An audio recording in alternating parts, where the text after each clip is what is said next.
Good evening and welcome again to episode 15 of Malt and Magic Campaign 2.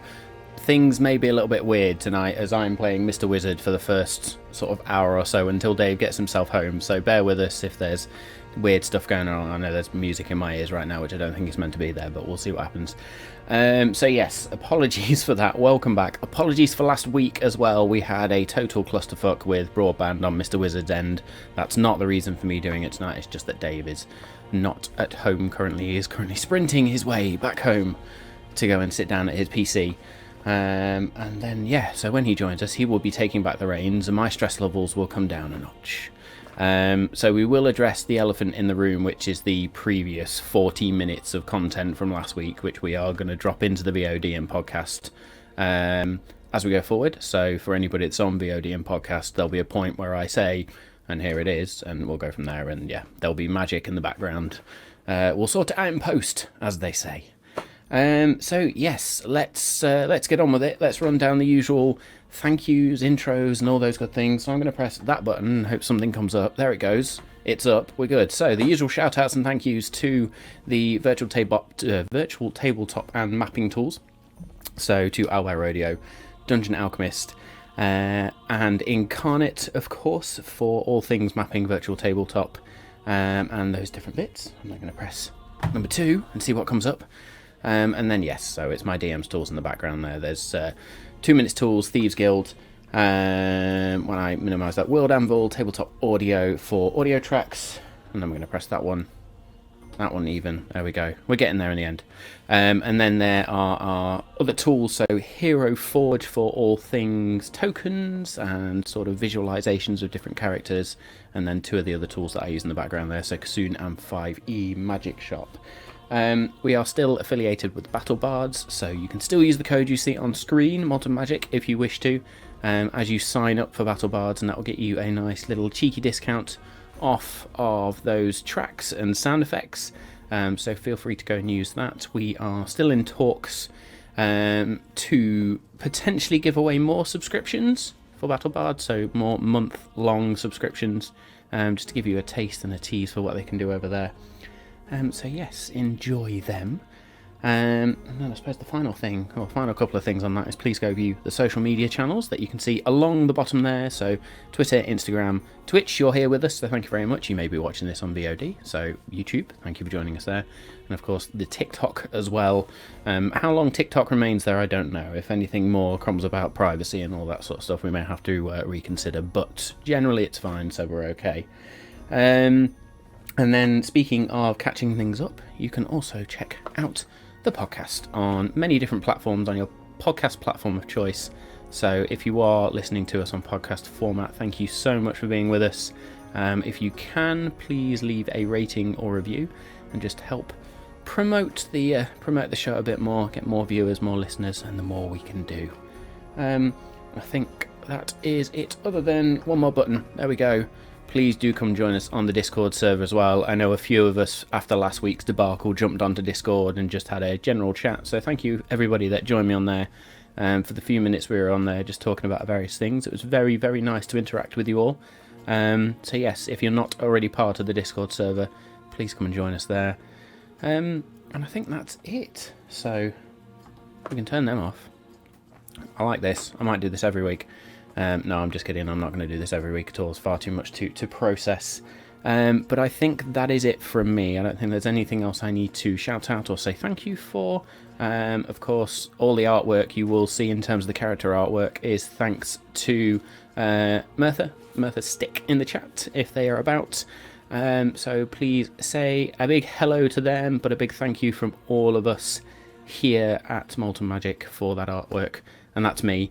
I'm going to stop waffling and sort of biding time so I don't fuck this up anymore, but here we go. We're going to try this out. We're going to go straight into the intro. There will be adult language, most certainly adult humour. You have been warned. Let's roll.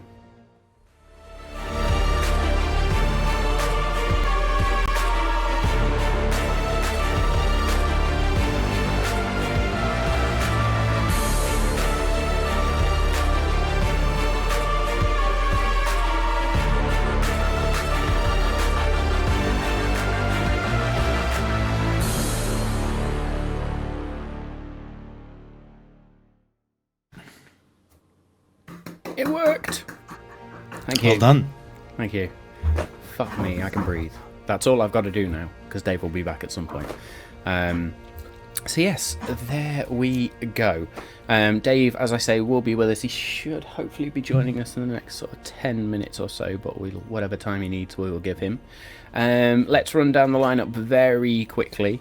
So I am Matt. I am your Dungeon Master for this week, for most weeks, unless we decide to do silly one-shots, in which case Simao occasionally steps into the DM's chair, and one of these days I'm going to convince Danny or Dave to do the same, and we will go from there. But yes, I'm also playing the existential form of dread, which is Cog, I think. Dave plays Jewel of Shadows, our resident Tabaxi rogue, who is back from wherever they were, thank goodness. That was one of the last things we did as a party. So yes, welcome back, Jewel, and Dave, we'll see you soon. And I am Danny, and I play Lex Ordo, the UNT sorcerer, and I'm happy being the liability of the group rather than the DM. Thank you very much.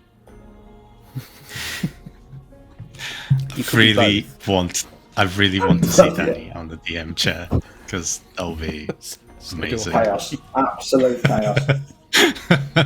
Right, hello, if we hit 100 followers, carry on to Mal, I'll do it afterwards. Hello, I'm Simao. I'm back from a holiday, and I play Casters Wispcut, who they have some stuff going on right now. Maybe we'll get into that. Maybe not. They spent Maybe a whole Casters evening just won't rage be in the session. Pretty much. So yeah, what I was going to say is, if we hit 100 followers, then we're going to have Danny DM a session just to celebrate. Make it so. All right. Make it so. Be about 20 minutes long. So it's all. And we'll all be dead. It's all on you, Twitch. It's all on you. Get those follows in. Cool. So last week, obviously, we had the technical debacle. So for those of us that joined us on Twitch, thank you very much for the subscriptions that are rolling in. That's very nice to see. Much appreciated. So yes, for anybody that joined us on Twitch, you will have caught those 40 minutes or that 40 minutes of content. However, anybody that's watching us on YouTube right now or listening to the podcast will not have caught those. So this is going to be weird on Twitch, but it will make sense for everybody that is on those other platforms. What I'm going to do now is we're going to play that those 40 minutes of content, just so you can be up to speed around what happened on Twitch last week. And then we will come back and continue on the episode as normal. So this is my cue. So last week we began our episode finishing up in the Tomb of the Forgotten King, or the Temple of the Forgotten King, one, either, or both. And you had just defeated the clockwork pugilist creatures, which were these sort of constructs made of clockwork and metal and wood, that's with these reinforced fists that were just there to sort of try and beat the living crap out of you. And there was a very, very ropey fight there. That was a bit close to call at certain points, but you made it through and sort of healed yourself. And then it was into the next room. How do we then go further? So there's a bit of investigation around which places to go. Do we go left? Do we go right? Do we go straight ahead? The decision was eventually made to just go straight ahead and figure out what was in this central chamber. After a bit of persistence, eventually, through many stealth checks, strength checks, fuck my life, strength checks, and various other things the DM's head needs to get right in the game tonight, we eventually got the doors open to find the stone sarcophagus of whatever the Forgotten, or whoever the Forgotten King had been.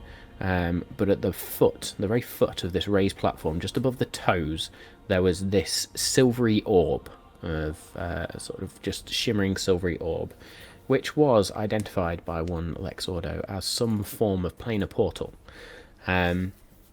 Investigating the sarcophagus a little bit more, you found that there was the slightest of cracks open towards the toe, the foot of the sarcophagus, and that's probably why the portal was there.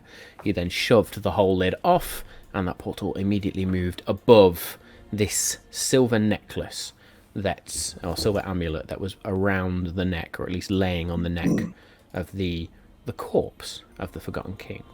And it was at that moment that you're attacked by a number of spectres. And again, that was beginning to be a ropey fight up until the cleric walked in with all things cleric and just went, fuck you, turn undead, and they just disappeared. Lex, I think it was Lex, grabbed the amulet, if I remember rightly. Or it might have been Karsus at the time, but somebody grabbed the amulet. Cog did it. Cog grabbed it after the ritual. Yeah. So I think it was Karsus who grabbed it originally. And you all then proceeded back. At this point, Richard disappeared off into a corner room, saying he had other things to find, other things to deal with.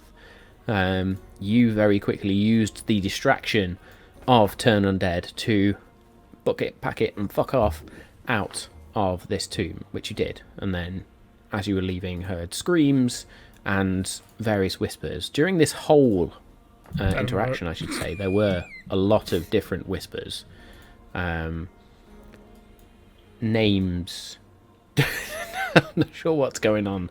Sorry, I had that twice. That was once on that screen and once where I'm monitoring the Twitch stream there as well. So, right, Danny, you're going to get covered for a minute. I'm sorry. Yeah, I was going to say, Mr. Wizard is just trying to figure some things out, so there we go. Good stuff. So yes, there were various whispers ongoing as the party proceeded towards the amulet, and things said to certain characters at certain points, which may or may not have had effects. But you made it out. You made it back to Agruz and back to the Ebon Mirth, or in fact, you headed to the temple first, the House of Prayer, to collect High Priestess Amara, and then with her proceeded to the Ebon Mirth, laid Jewel down on the floor of your crew quarters, and proceeded to perform this ritual. And a lot of crazy shit happened. That's what I'm going to describe it as. If you want to figure out what happened, go watch last week's episode or go listen to last week's episode. But a lot of stuff happened. However, in the end, Jewel's soul was returned to her body, and she was successfully brought back to life. I'm not going to say revived or resurrected, because it doesn't actually fit into either of those categories, the spirit being there. It was just the soul that was separate from the physical form at that point. As I say, things happened during that ritual which very, very much pissed Karsus off, and there were various other things that happened.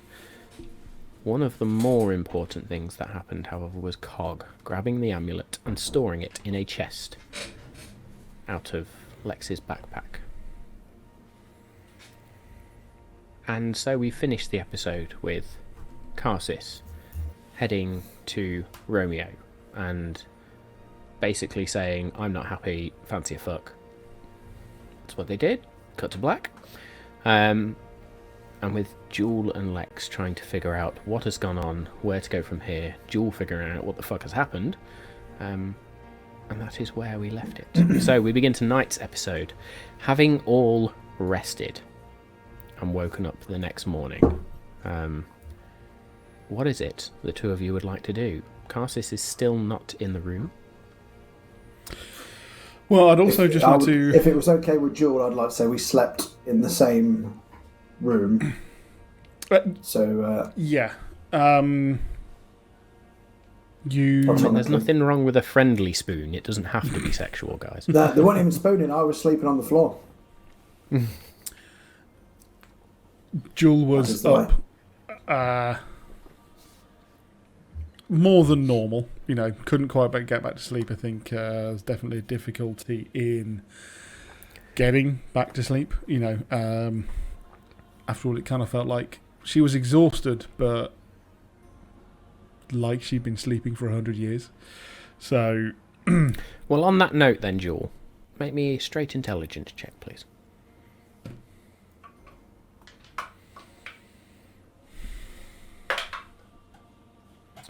Where's my intelligence? There. 14. 14. Yes, you do spend a little bit more time up and down, and in those moments you do fall asleep, part of the reason for you being sort of up and down, awake, asleep, is that there are these unfathomable, incomprehensible whispers that sort of plague you in your sleep.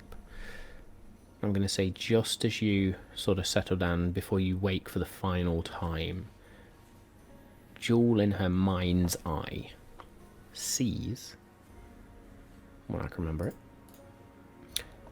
No, that's not where it was. Too many notes. You see a symbol of sorts, almost burned into your retinas. You know that feeling when you close your eyes after looking at a bright light and you can still see a fuzzy version of something.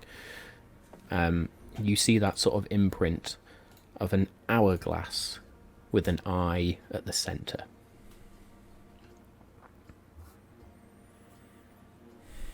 Okay. I don't know whether she particularly understands that, but she remembers it.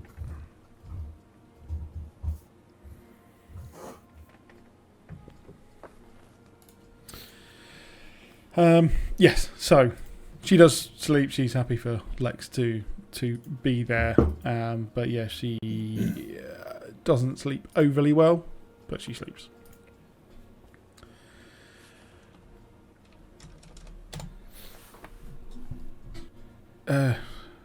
Lex, are you up? Yeah. I didn't sleep too great. I felt your disturbed sleep, and it made me nervous. So I was kind of picking up on your energy. Are you okay? You don't look rested at all. I'm sorry. I suppose it is not. It is not that easy. What you have gone through, I suppose, either. I feel like you have some stories to tell. So when you're ready to talk, we can talk. Honestly, I do not remember too much.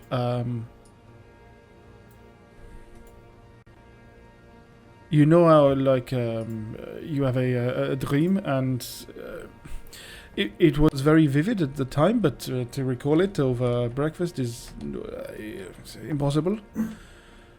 Yeah. Maybe there's still an element of shock. Once you're actually fully rested, it might come back to you. Yes, I am. I am still reeling from getting so close to death, to dying. Yeah, maybe all. I Lex, I escaped to just to help my village, to find the source of the shadows that were plaguing my village. I have very quickly in the last couple of weeks. I've been travelling for months. Well, obviously I came here on a greater calling. maybe you're somehow joining me on that, and you have a greater calling now, whatever that may be, once you figure it out. It is certainly something I did not sign up for. I quite frankly, getting this close to death, I believe it is I know it is such a childish thing, but I just want to go home. I feel like I am over my head. We have been close to death more times the past couple of weeks than I have in my whole entire life. Yes. Do you not want to just... I suppose we were trying to just get out of Dodge, but it has followed us somehow. Well, I will definitely see through my assignment, and I know you're a person of your word, so I know we have paid employment and that mystery to solve. But once we've done that, if I continue on my quest and you want to return home, that is a decision for you to ponder, I suppose. Yeah, I admit I completely had forgotten The payment's a job. Yeah, understandably. Yes. And it's probably worth addressing the elephant in the room. I think that's what people say. I'm not good with metaphors. They're not literal enough for me. But you'll have to forgive Karsus. Something happened to him while we were trying to rescue you. It hurt them real bad. I don't know what it is, but I think we have to let them go through whatever their process is. Was he like this before you left to the temple? Was he? Yeah, something happened to them in the temple. In the temple. You remember me telling you before we went to bed that we were hearing voices coming from the plane. Well, mine were they knew things about me that I didn't know, that they shouldn't know. Whereas they seem to, I don't know, affect Karsus in a deeper way. They kept saying something I couldn't fathom what it was, but it rubbed him up the wrong way for sure. And you said you knew which plane that portal went to? Yeah. Forgive me, it was so much information last night. Do you remember speaking to me while you were there on the astral plane? Like I said, maybe I am remembering it, just like but maybe I'm also creating the imagination of you telling me that it happened. Yeah, you know. Yeah. I am trying to unravel it, and disturbed sleep is not helping. Well, we definitely owe the House of Prayer a great debt for what they did for us, but they got their payment. You'd have loved it. There were so many jewels, so many treasures. You'd have loved it there. Oh if no! You weren't don't dead, tell me don't tell me I missed out on jewels. Me and Karsus have your cut. Don't worry. I'm alive. There's some platinum coming your way. That is my cut. I am alive. Okay, so you want me to keep the platinum? Well, yeah, use it wisely. I trust you more than Karsus. I didn't mean no disrespect to Karsus. Yeah, he'll bet it on himself in a fight. That's for sure.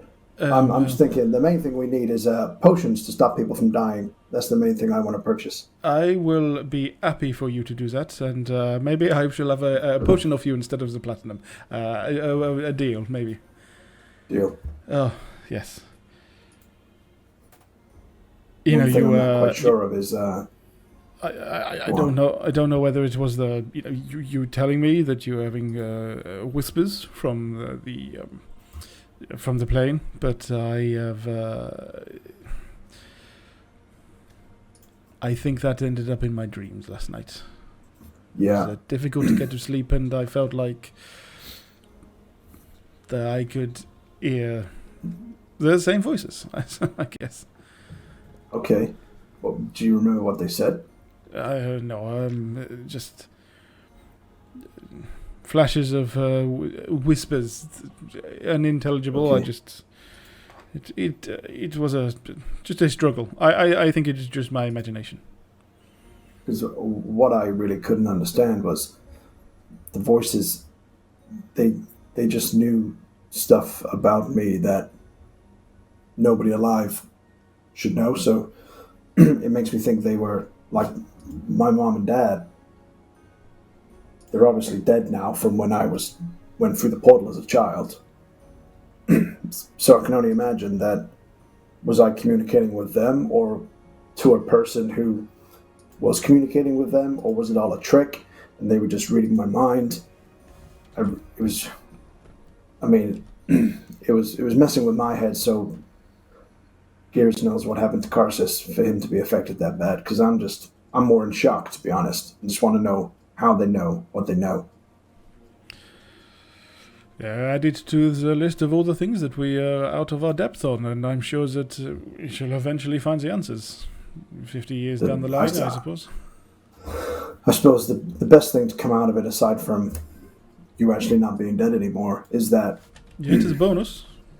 The planar disturbance that created the portal is now in our possession. So the amulet that created the door to the astral plane, or whatever you want to call it, we have that now.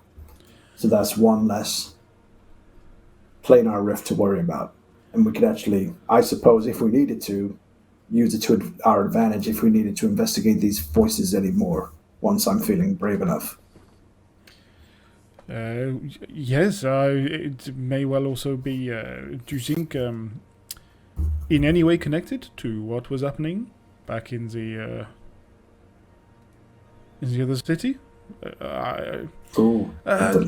There were more shadows more than voices. All I'm thinking is, now I know that magical items exist that can open doorways. Maybe other magical items exist which is bringing those shadow creatures through, and that may be a clue in itself. Yes. The only catch is Cog put it in this chest in my bag, and I'll pull it out, and it's like a little chest, and it looks like it's got those little feet around it. It's quite an ornate little box. The only frustration is, and I need to address this with you, Cog, actually, so don't go too far, is I have never been able to open it. Ever since McCannis gave it to me, I've never been able to open it.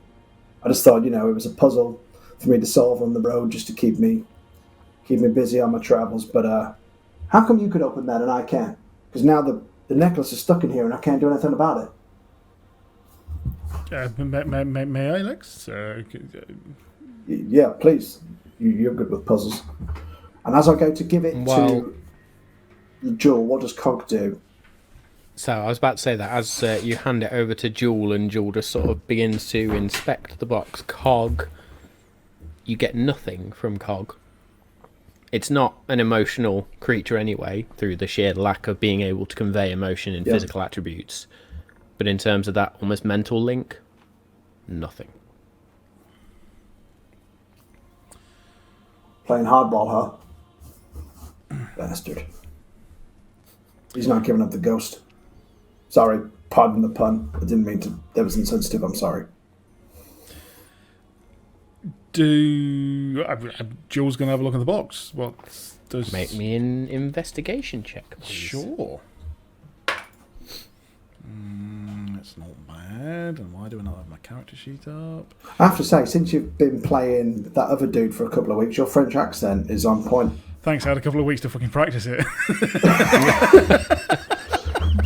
Just been watching French I swear, this shows. is me every car journey as I just sit there and talk to myself in various voices. Well, I did that before the bad. start of the campaign, right? And then it like went to shit again, and now I for the last couple of weeks just able to try it again.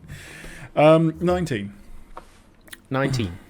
Yeah. You see a very ornate box. It's almost made of copper and bronze, and the copper itself is tarnished into that greenish colour. So it's almost bronze on the outside and then that tarnished copper. You see no keyholes or locking mechanisms. You see a hinge, and then you see these bronze feet that sort of extend out of the four corners. As with the 19, as you pay closer attention to that copper, you can see the detail of almost like tiny cogs in terms of detail and artistry that connect together of different sizes, and just the design reminds you and is almost very reminiscent of Cog itself. Well, Lex, I do not see a locking mechanism. There is nothing for me to unlock here. It is very good. It's quite the puzzle, right? Well, yes. Is it not an extension of Cog, perhaps? That you, similar to him, he does not have a lock. Oh, Maybe. Hey, Cog, is this chest? No, it can't be. It can't be like you, can it? Why won't you talk to me? Nothing. He's He's being ever so rude. He won't talk. Will he? Will he speak about something else? The weather? Do you want to go see Rand and Dis? Play with the... Cog at that Play with point, sort of, you get that impression of, yeah, oh, sure. Oh, he's being a prick, isn't he? We're going to fall out, Cog. I can feel it. So he just he does not want to speak of the box. No, it's very odd. I just thought it was a puzzle box. Now I'm really intrigued. Yes, there is plenty to unpack here. Literally, we can't unpack it. But I maybe even myself sometimes. Well, I tell you what. Our discussions have reminded me. We are in a cruise, yes. correct. You remember I was talking about having sent a letter. Oh, you saw me request a letter being sent. I hope that the response is going to be somewhere in Agrus. So I would hope we can Okay. go and speak to. To be honest, Lex, there are people you're probably not going to get on with. So if I have to do this myself, I will. But I would always value some assistance. You think I'm going to let you out of my sight after what happened? No, definitely not. I'm not sure Carsus is going to join us, to be honest. I think we have to let them finish whatever they've started with themselves. And with Captain Romeo, by the sounds of it, it's quite awkward to listen to. But I think so. We will need to unpack what is happening to Carsus, but for now, I certainly wouldn't mind keeping my mind off what has happened. Stagnation allows us to dwell on what has happened. So I am interested to find out more information as to what may or may not have transpired. Yeah. Do you feel up to it today? I am sluggish. However, I do not want to delay much longer, and I do not want the ship to have to stay in port. Okay.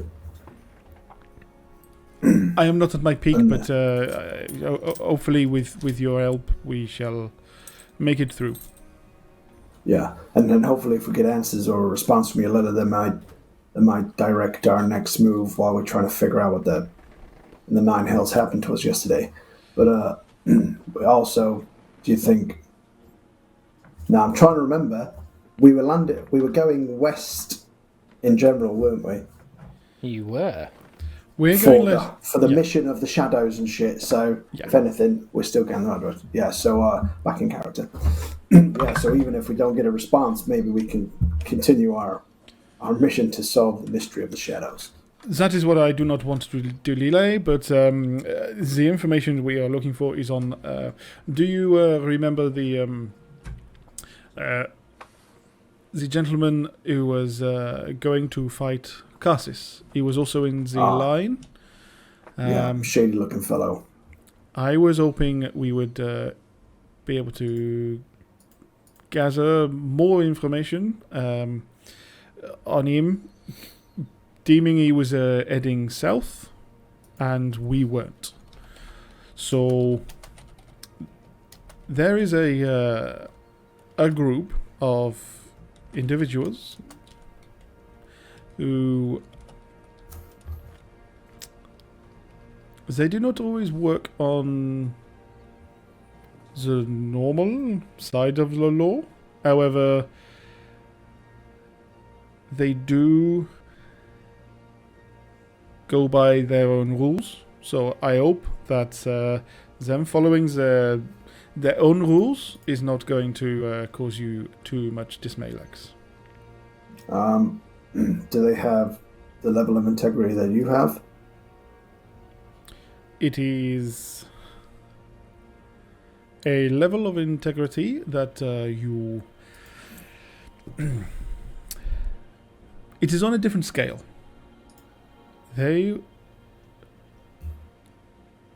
If you cause them any distrust, they have no time for you, and they have quite the predicament to want to put you 6 feet under. However, if you do them service and you help them, you do not speak of them too much, then they are very helpful, and they do also help and repay forwards. So, I suppose it's a means to an end, but ultimately speaking to these shady fellows to do a good deed, right? So yes, it was the only course for us. We were either going to head south and find this information out ourselves. However, that was quite impossible, and we have to use services we would prefer not to. I hope that they do not find it inappropriate that I attempted to use their services. I did pay, so I hope that, again, that we are square. Well, one thing I'm vastly learning since spending time with you in Karsus is that some things you have to do for the greater good, and that is ultimately the balance to be achieved. You may have to zig a little bit to ultimately zag, but as long as we keep... We may deviate, but we're on the proper path, ultimately. Yes. I think as long as we remember that, then hopefully we will not turn into the people that we despise. Now, Lex is saying that, but in a way that's kind of... He believes it, or he's trying to convince himself that that's the right thing that he's saying, if you catch my drift. Can Jewel insight that then? See if she catches Yeah, it. Of course, Jewel can insight that. I'll do persuasion.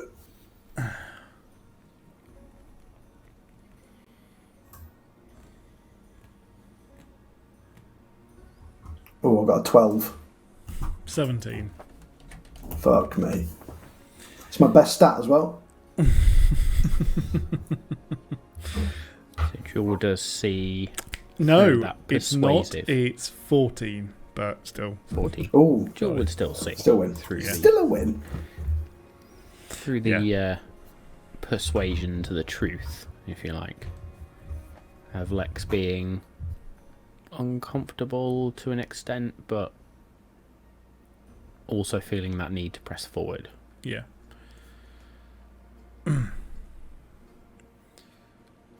Believe me, Lex, I would not be asking you, or even I don't believe doing it myself if I did not think it was a must.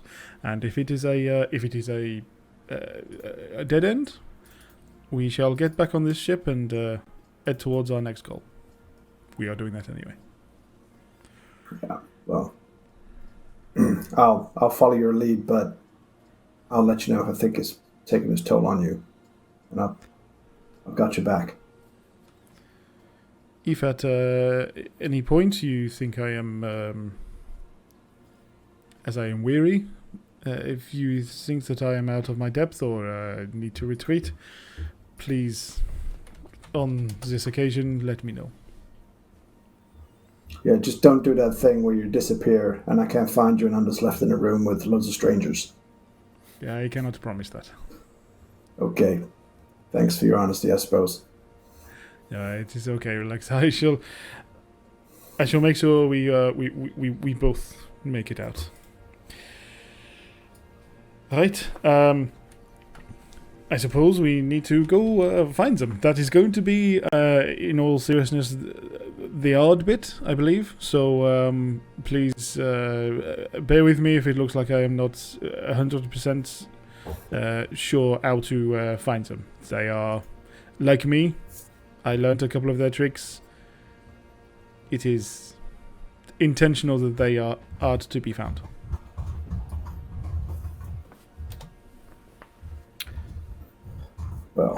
So I'll take your lead for sure.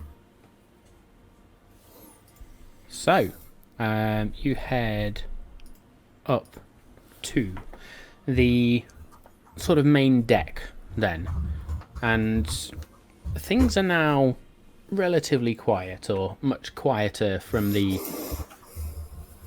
previous night's antics. Although it's not been loud, considering where you are on the ship, you still, I think everybody was hearing it, and you do walk up to the main deck and you can see Valor is sort of walking around and sort of rubs her eyes a little bit, as if to say, yeah, nobody got a lot of sleep last night. You can see Dis and Rend, and Dis is actually at the helm, just sort of checking a few things. Rend is actually knelt down and has its hands out holding a tray of tools.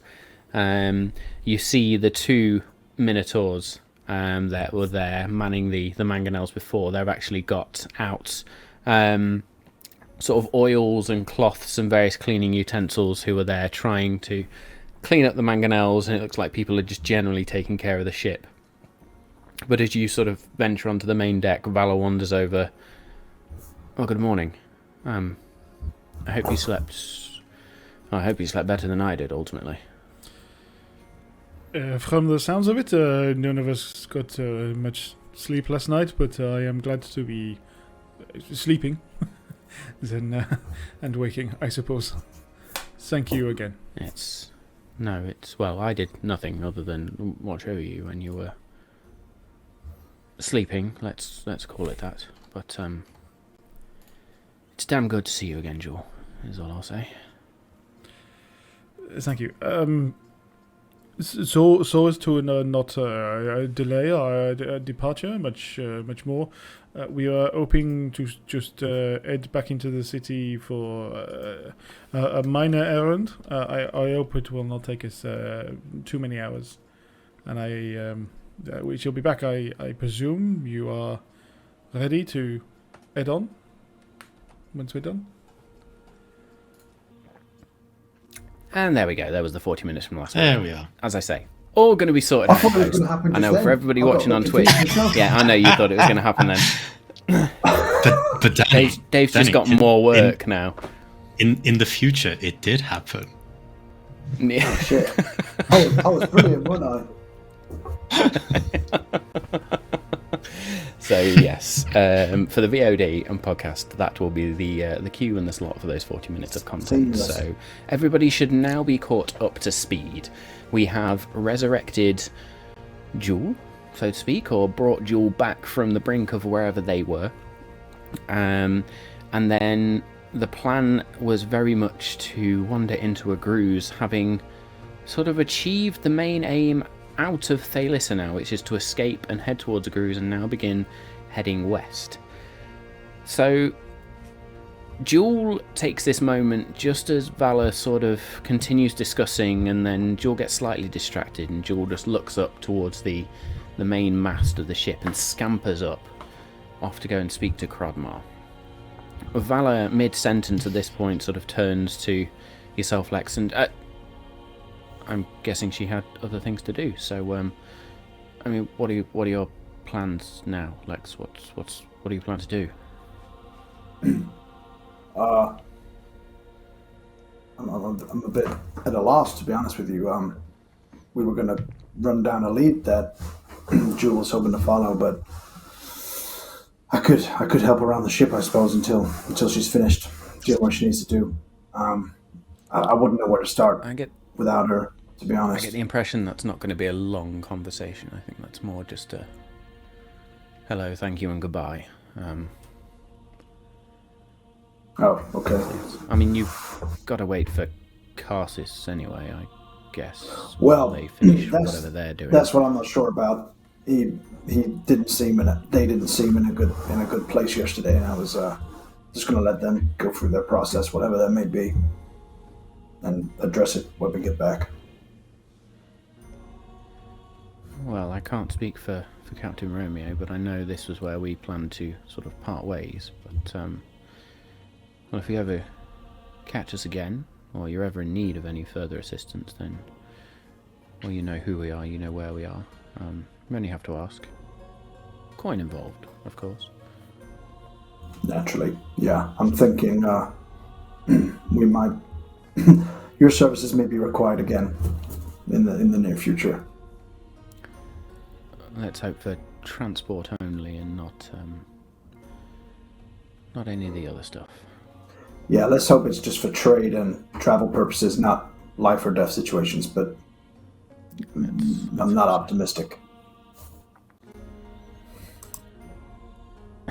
Let's try and be a little more optimistic, shall we, Lex? You're in the grand city of Agruz now, one of the finest jewels within the Gildornian region, the capital. But I probably wouldn't head that way if you want to head west, I think you were saying. But Yeah. What are your plans after this? Are you just heading back? I'll go wherever Captain wills it. So I delivered the sword, so that was the main job for coming this way, other than to obviously drop you fine folks off. But do you think the person who purchased the sword is gonna cause trouble for us? Maybe. I don't know why you'd cross paths with them personally, but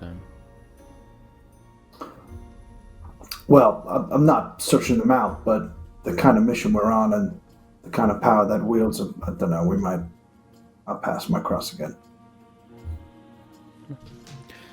We Maybe might be on it'll the be a lookout for happy more accident. artifacts. They might be on the lookout for more artifacts. We might have a mutual broker, who knows? perhaps. Still, I think it's probably best you don't go looking for them. Anybody that's looking to slay djinns is probably not the sort of person you want to be associating yourselves with. 100%. Of course, I don't know who the original buyer is. I just handed it over to the lackey, I suppose you could call them. The go-between, yeah. Yeah. If I was buying Exactly. a Djinn Slayer blade, I'd probably want to keep anonymous too, to be honest. Yes. Well, we got the coin. So we'll need to take that back to Rashid, anyway. I guess that's probably where we'll be heading back to. Probably heading back to Zunkar. Deal with that business, and then who knows? It may be worth, when we're all together again, me, Karsus, and Jewel, discussing whether we want to progress west by our own means or whether we want to procure your services any longer. But that's yet to be determined, I suppose. Oh, speak of the devil, I believe that's Romeo and Karsus now, or should I say devils? How As did Romeo they and look? Karsus exit. Well, as Romeo and Karsus exit the captain's quarters. Karsus, how do you look? A little bit tired. Like someone who A little bit hasn't tired. slept. There's a point of exhaustion in there. Yeah, like someone who hasn't slept much. Alright. I want a play-by-play of exactly what happened, who entered who, and what. When Wow. we hit 200 subscribers.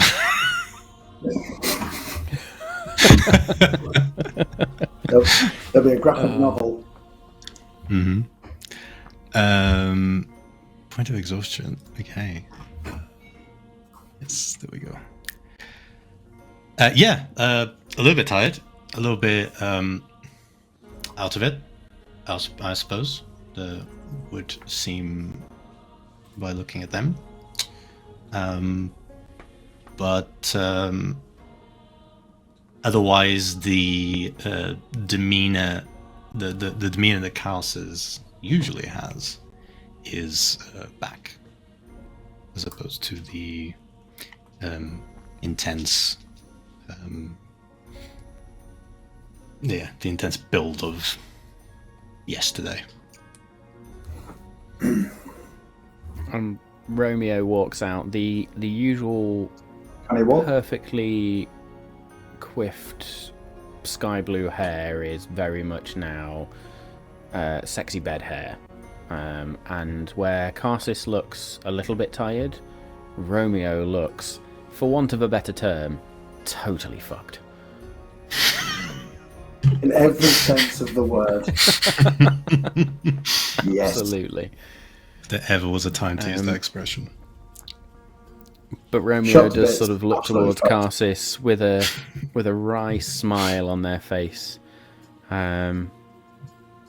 Sort of hugs Karsis, kisses them on the cheek. Well, I look forward to doing that again. Oh, we already did it again, but you know what I mean. Well, yeah, on a different day, I suppose would be quite nice. I'll just see chat. Absolutely. Chat's amazing.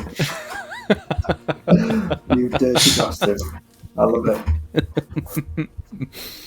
I love how chat are all on the same level we are. It's perfect.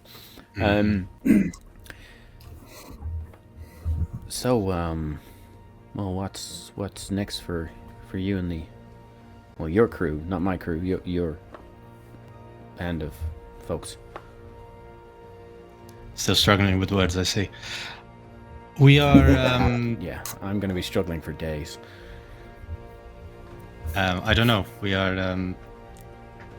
Probably need to unpack some stuff of what happened, but after that, I suppose the plan was to head west. We have to take Lex to this place, but I need to talk to Joel, because yesterday wasn't good, and I feel like I need to talk to her. I need to talk to Lex, and we decide from there. But I suppose this is where we part. Yeah, we've got a. Well, I know Vala did what I needed her to do with the sword, so I've got payment to ship back, and yeah, I think. Well, unless you need anything else from us, yeah, I don't think there's anything else keeping us here. So,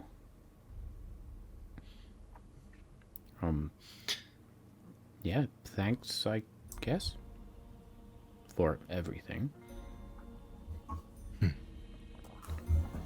No, thank you. Right person at the right place at the right time. Well, the wrong time, but yeah. Let's make it the right time next time. Sounds good. And, Anyway. Listen, whatever is going on inside that head of yours, I almost hope, you get it sorted out and you figure it out.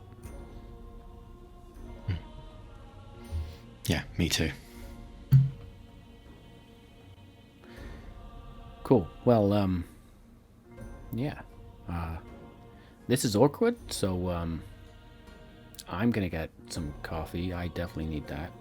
Listen, if you all need somewhere to sort of go and plan or do whatever you need to do, there's 2 taverns. One's more of an inn within Agru's that I recommend. So there's the Ironwood Inn, which is probably one of the largest inns in Agru's. Really well known, nice cozy atmosphere in there. Serve really good food. The other place is a bit more rough and tumble. You'll get a much rowdier crowd in there, but it's probably somewhere they'd be able to blend in a bit better, if you get what I mean. There won't be as many folks paying you attention because somebody else will definitely be distracting them for sure. That's called the Wildcat's Den. That's not far from the Grand Bazaar itself. Good name.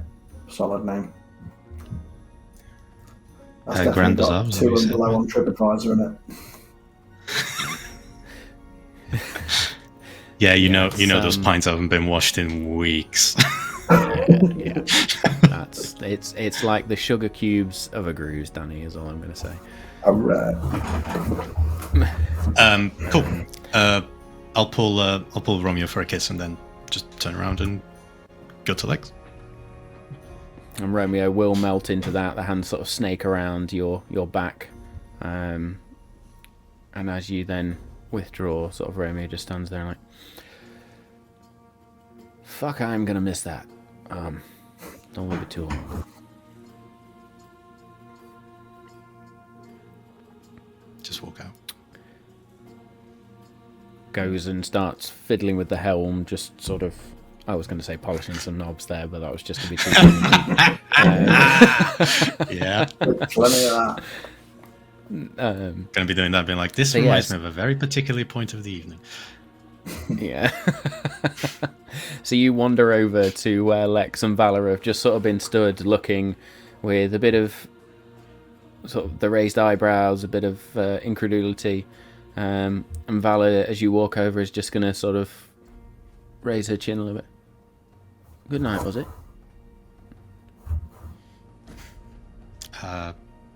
Yeah, it started out bad, but things got better. So we all heard. I'm glad you sorted out whatever you needed to. I haven't learned the silence spell yet, but that's probably a good choice.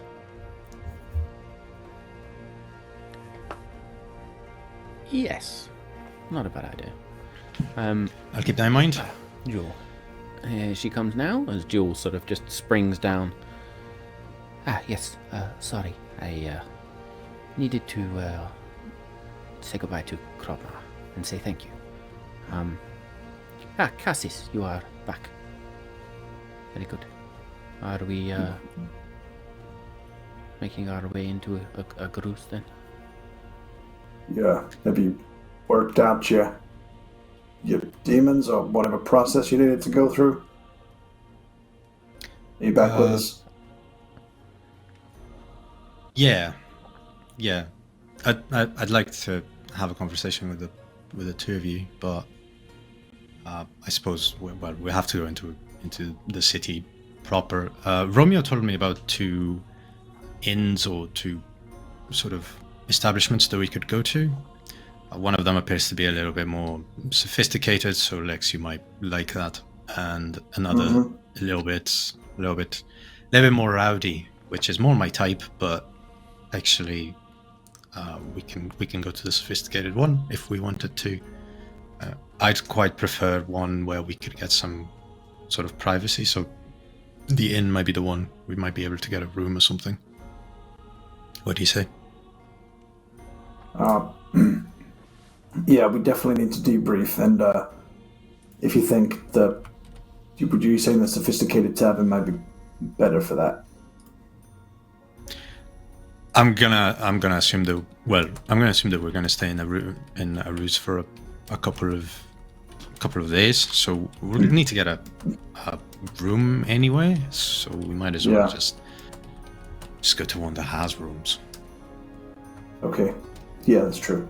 And do you think are we gonna head west on foot, or are we gonna try and procure Romeo's services again? Do we know, Matt? Do we know how far away it would be from the wizard school? Do we know how far west it is? So you were told. You were given a map. We do have a map, yeah. The Jules got the map. in and I believe you were told to search out for the crystalline isle. Yes. So that is noted out on the map. Mm-hmm. So you can go and figure that out just for reference while I go and look at the map. So you know Agruz is in sort of the almost one of the furthest eastern regions of Enoeth, apart from Nylin, which is the easternmost part of Enoeth itself. The crystalline isle is almost a halfway point across the continent of Enoweth, so you know you're going to have to cover at least a quarter of the continent to get there. Now there's a few routes. There's no main roads as such that lead across the land that way. There's sea routes, shipping routes, and yes, on the map you would see the main land-based road, if you like, which actually heads across the Tharadun River and then bends towards the northeast into the Viridian Vale and sort of leads into the central mass of the continent before looping back round. That's quite a trek, isn't There's it? various ways you can go. It is quite a trek.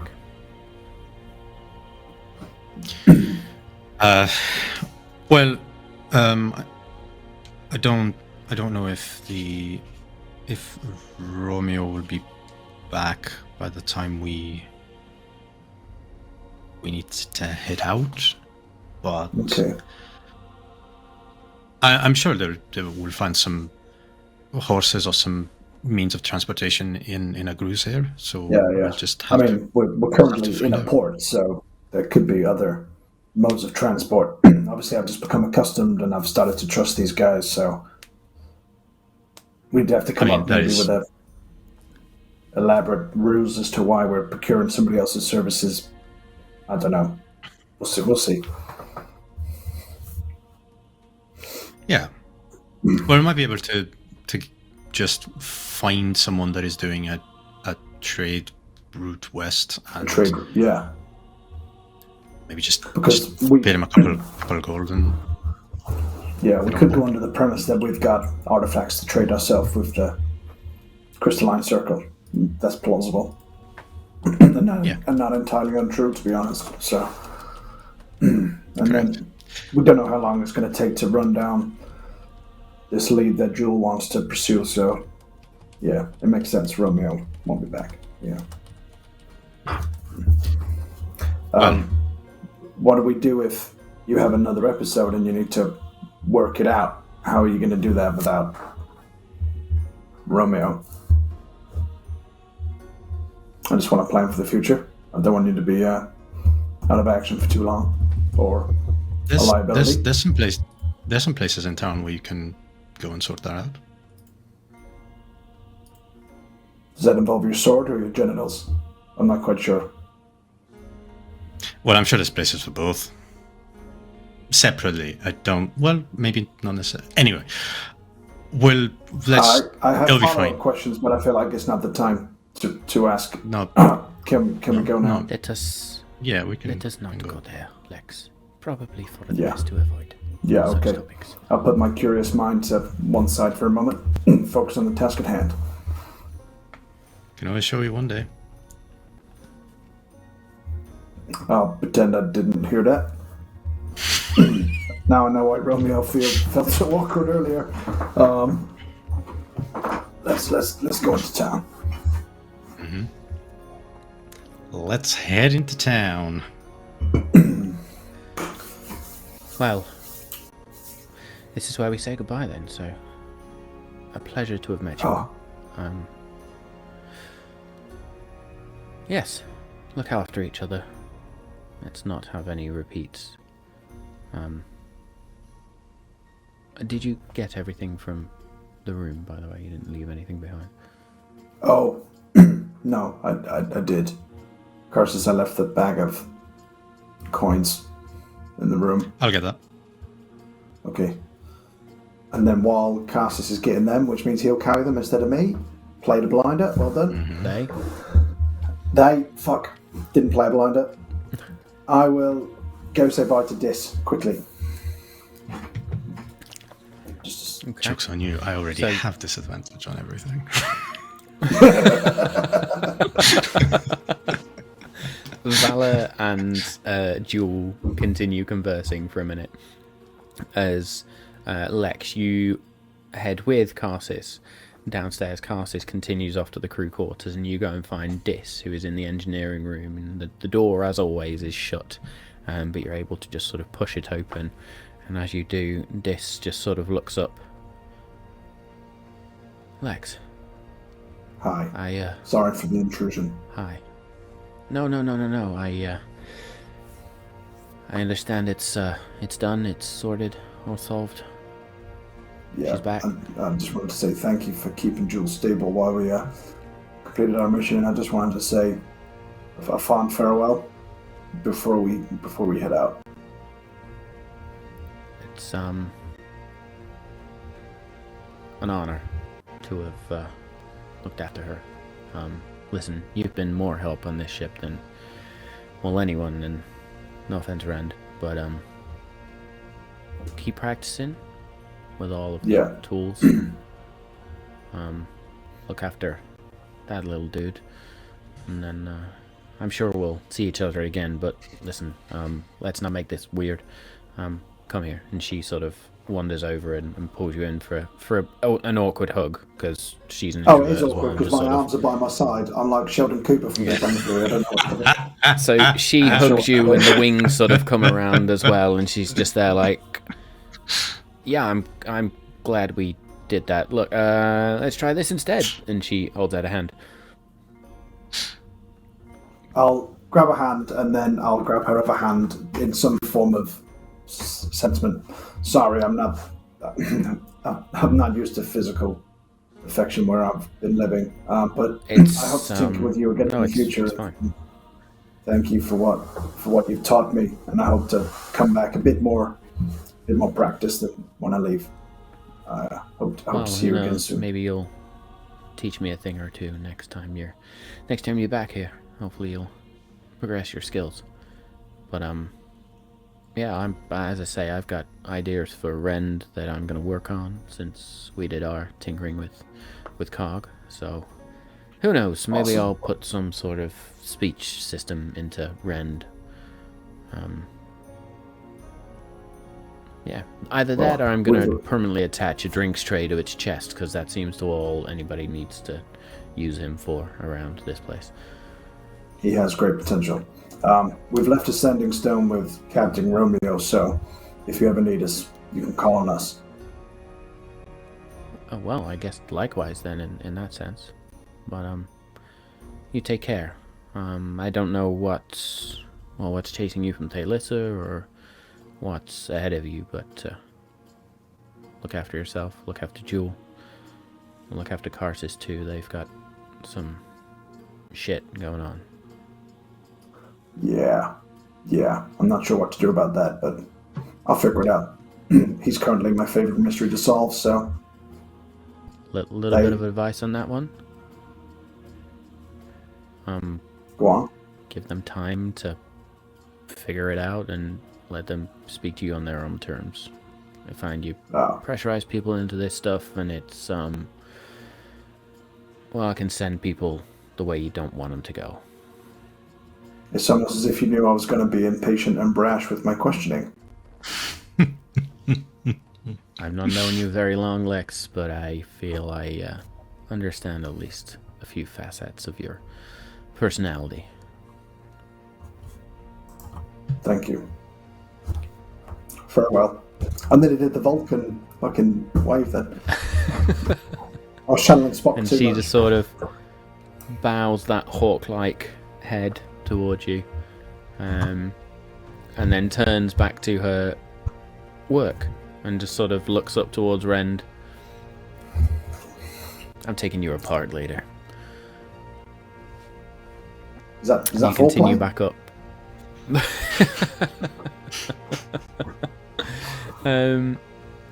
So you wander back up to the deck where Karsus is there stood. Vala has disappeared off, but Jewel and Karsus are stood at the edge of the gangplank now, just waiting for you, and you all exit off the ship and into the town, city even, of Agruz. Now, as I'd previously described, Agruz is this bustling city, and it's got both the same architecture you saw in Zumkar, but also, for anybody that would recognize it, there is a distinct elven influence, or almost natural influence, by the way that the buildings are almost Arabian Night inspired, but there are leaves, vines, trees, bushes growing everywhere around this place. Now, from what you were told, it's very much a trade hub as such between those two regions. So between Gildorn and the region of Serena. Somebody make me a straight intelligence check, please.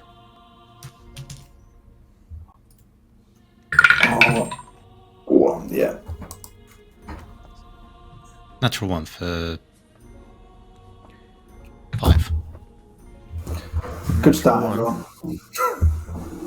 Was that 2 natural ones? What I can do. And they'll do it again for shits and giggles. Cool.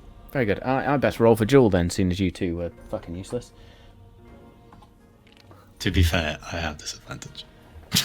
Yeah. You also got the best intelligence score as well. That is true. Yeah, Jewel's just as good with a 6. So, very good. So yes, you know it's a trade hub between those two regions. And as such, it's always packed with merchants, travellers, adventurers. As you step out of the dock area now and sort of make your way forward, Lex, you've been in this area before. Karsis, you very much rushed through this area and probably didn't pay it as much attention previously. But you notice the city itself, where it sort of ends at the docks, if you like. There are these very high walls and towers. You remember previously that the gates were open, albeit guarded, and there was still a constant flow of people. As you step forward now into the beginnings of the Grand Bazaar, if you like, there are these colourful tents, colourful buildings, lots of winding streets, but you very much see the central marketplace in front of you. What else to say? That's probably it for now. It feels very welcoming here, though. There's a lot of friendly sort of smiles, gestures, waves, nods, how do you do, good morning, those sorts of things. Where would you like to go? Considering it's a like trade hub, but is there a like an ancestry that is more prevalent in here from what we can see? As in racial ancestry around the people and the populace. Okay. Yeah. There is a combination. There's probably 3 main races that you see. Well, I'm going to say 2, but then with a strong, almost sort of secondary or tertiary race coming through, if you like. So elves and humans are common, very common. Whereas previously, I think elves had not been as plentiful, is the word I'm going to use. But you also see quite a surprising number of Furbolg individuals. And then there's your smattering of others, so there's gnomes, a few half-orcs kicking around, dwarves and the likes. But yes, very much humans, elves, and then Furbolgs coming in a sort of close third, if you like. And looking at the port, I can roll for it, but is there anyone flying the flags of Ammonia? Make me a perception check, please.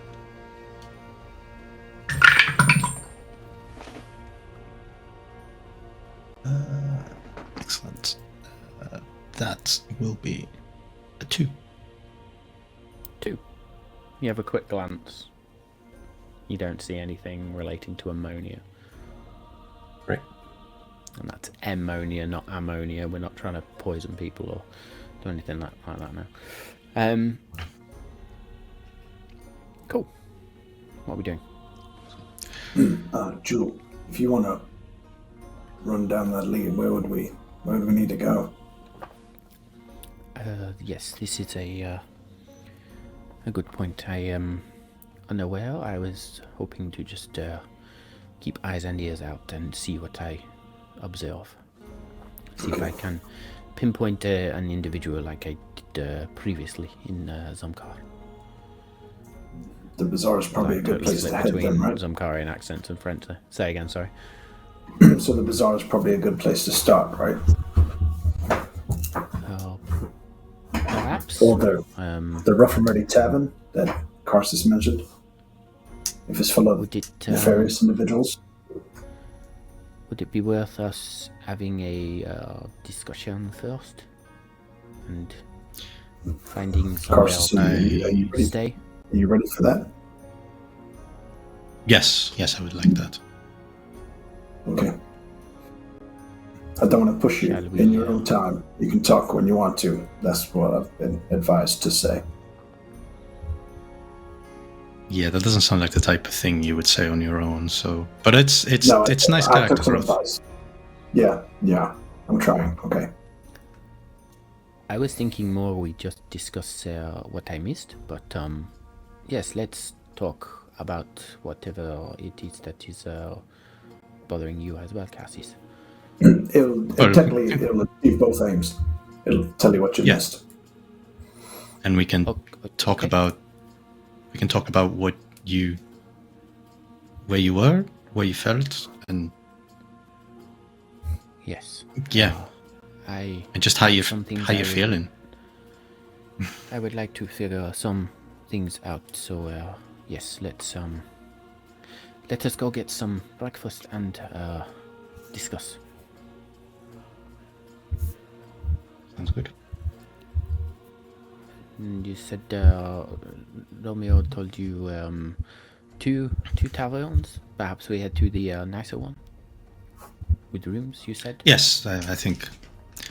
Well, one thing that you did miss is that we found a shit ton of money, really, and we can now afford quite a lot. Lex did tell me this year. You have my between you have my cut apparently.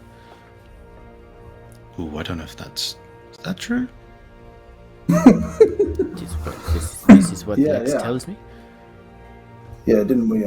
Well, we've got enough to share. Is what I'm saying.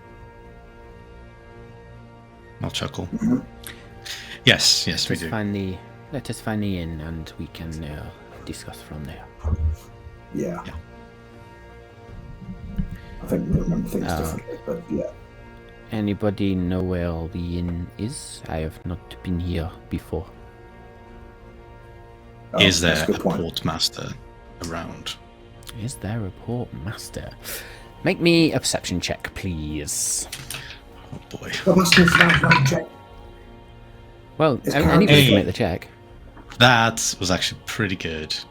But it's still a 9. Still a 9.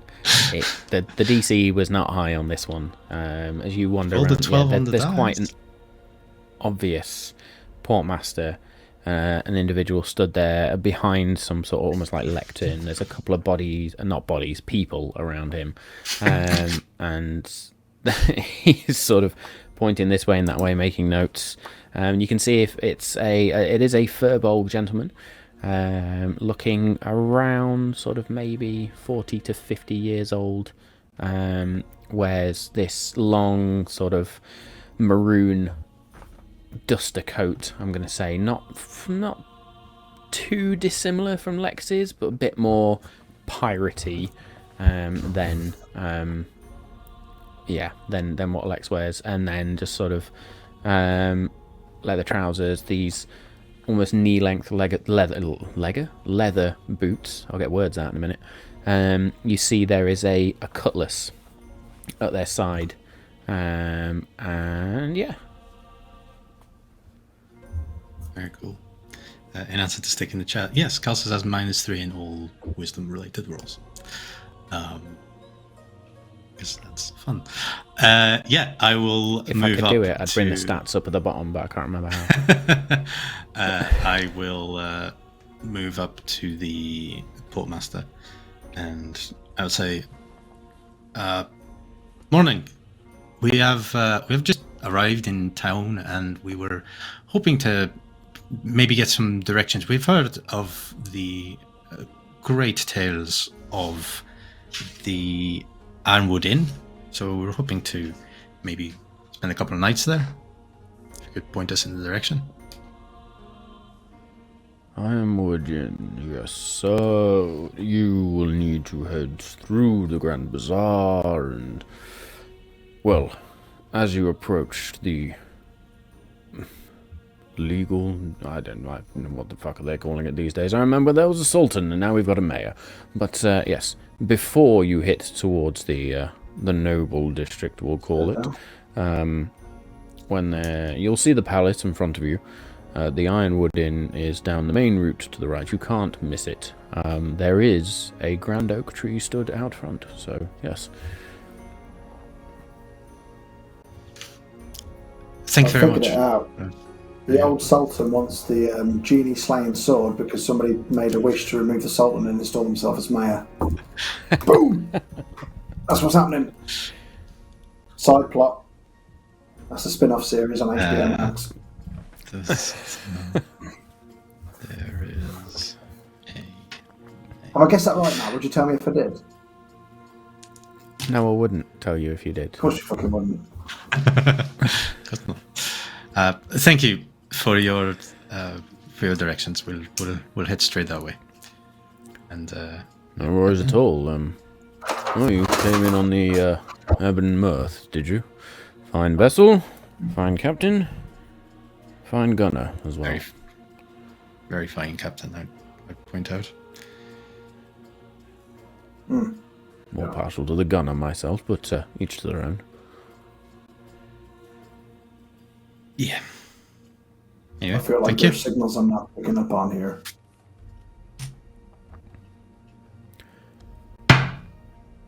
Evidently. So yes, Grand Bazaar, towards the palace, turn right, Grand Oak Tree. Cannot miss it. All right, and let's head that way. There you go. So you wander through that way. I'm going to ask one of you to do this for me, actually. Roll me a d20 for... In fact, no, we'll do this the easy way. Let's use Jules' passive perception, which is a fucking 20. Level 5. Crazy. Absolutely crazy. So Jules is constantly sort of looking left and right. You pass through this grand bazaar, this grand marketplace. There are miles, it would seem. It almost looks like an absolute sea of different tents and buildings and market stalls, and different shops and all sorts of different things going on. There's the odd crowd here and there. And at one point, Jewel just stops. My friends, excuse me for just 1 second. And Jewel dances off into the crowd slightly, and disappears from view for a few minutes. She's done it again. Yeah, I mean, I've resigned to the fact that I'll never be able to see her, and when I do see her, she'll just fall down a mast and dead. So it's probably good that I don't see her, really. Is it too soon to make a joke about that? Well, she's not here, I don't think, so I think you might have got away with it. She's standing right behind me, isn't she? Probably. I am, yes. yes. God damn And it. I have brought company, and you see there Jewel is stood, and she's got the arm of a 20-year-old half-elven woman, or sort of late 20s, I'm going to say. Half-elven woman, just held behind their back. Does she have only the arm? So there is a late 20-year-old woman stood there.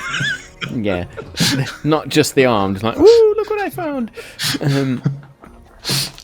But yes, I need to have a conversation with this one in somewhere quiet. if you don't mind. And you can see this individual is struggling, but also very conscious that they do not want to make a scene.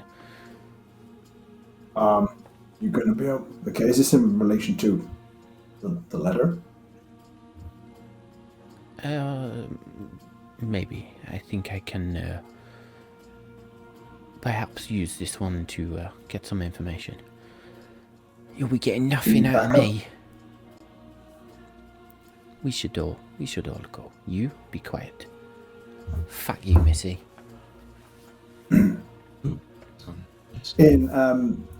I will use suggestion on this person. Let's go. And, well, hopefully. Wisdom 14 saving throw, please. Elf lady. Bear with me just a sec.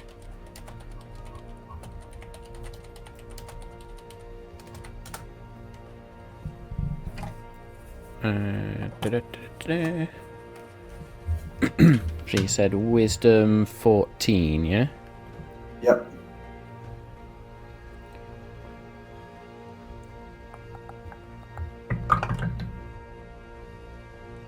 Ten.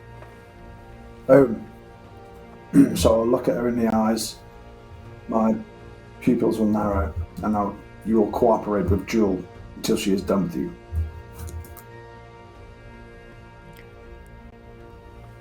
All right. I'll cooperate until she's done. Here, let go. I'm coming. Let go. Jewel just sort of lets go there. Follow me, and Jewel leads you into a sort of a side alley. Jewel is going to sort of look at the two of you apprehensively for a second. Dave's going to really fucking kick himself that he's missed this bit. But looks at the two of you, looks towards this individual. I want your name, not your cover. I want your name. It's Sarek, alright? Name's Sarek.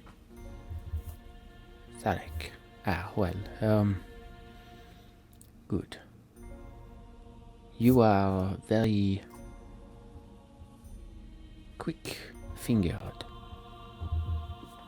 And Jewel is going to point towards the midriff of Sarek, where you see there's some odd-shaped bulges now. Not what you would usually expect on a woman in her late 20s. And Sarek's just going to sort of reach in and say, alright, I stole some coin purses. What about it? Well, I think if you have skills like this, you will know where I can find individuals, sometimes known as the Veiled Viper. Other names as well. Sarek at this point is just going to sort of look around. Shh. Don't want to be saying that loud. People will hear. Maybe I do, maybe I don't. What's it to you lot?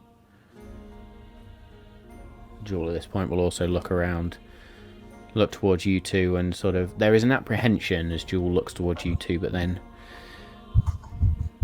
my colleagues and I have need of a conversation with a senior representative of the organization we speak of. I sent a letter not too long ago. I would like to know the results of this letter and the information that I ask for. Can you point me in the direction of someone who may be able to help? And Sarek's just going to sort of look around. I'm just a common thief. I don't deal with all the higher ups, but there's an half-orc in the inn, the big one. It's got a big tree outside. Nadira, her name. She'll... Well, if you can convince her, she'll probably give you what you need and tell you what you need to know. Jewel at this point. Nadira. Well, lucky that we were going that way, I guess. I apologize for restraining you so forcefully, but I got the message. I am in no more need of your answers. Thank you, Sarek. You may go on your way.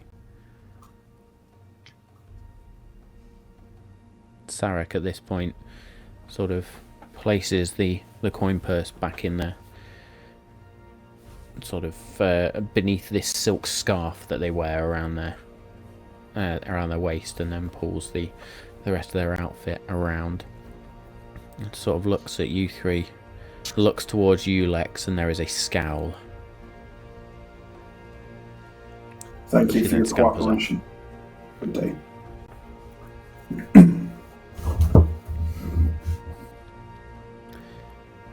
I hope you didn't mind me intervening there a little bit, Jewel. I just thought it would go a bit smoother if they cooperated.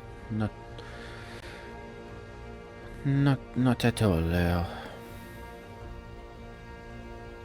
This magic thing is something I need to figure out, and we will discuss at some point. Yeah. Was this part of the clue you were trying to follow up on?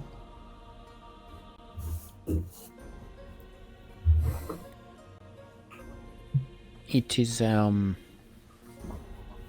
sent you remember when we were at the magistrates in Thalissa, I sent a letter to someone.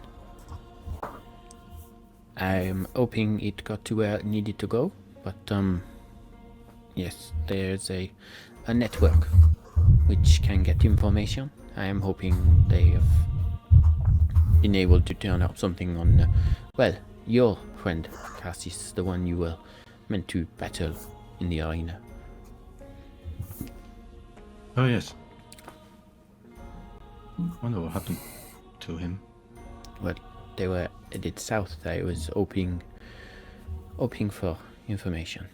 Something to help us with this, well, this mystery we still have to solve with the Alchemist. It seems weird, though. I was saying this to Jewel. We've kind of deviated a little bit from our original mission for the magistrate, but it seems like so much has happened. But ultimately that's the path we need to get back on, I suppose. Which is why we're heading west, solve the mystery of the shadows. It kind of fell by the wayside a little bit there for a moment. Well, other things took priority, yes. Yeah. Priority. As did we all. Fall by the wayside, I mean. Some of us more than others. Too soon to make jokes? Nope. Okay, if Jewel does it, I think you're okay, Carsus, to make your jokes. Is that how it works, right? That's how humor works. I would prefer humor to skirting around the subject, I think. We can discuss.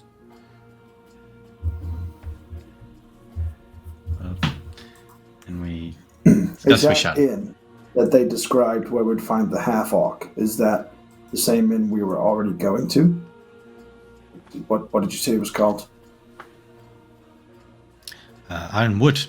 And it is the one with the big oak tree outside, so it is the Sarek. Sounds like sounds similar. Yeah. Well, when I can actually speak, I guess we see if there is a half-orc woman there. Let's have a look then. On your lead then. Yeah, follow through the bazaar in the direction that the portmaster has mentioned.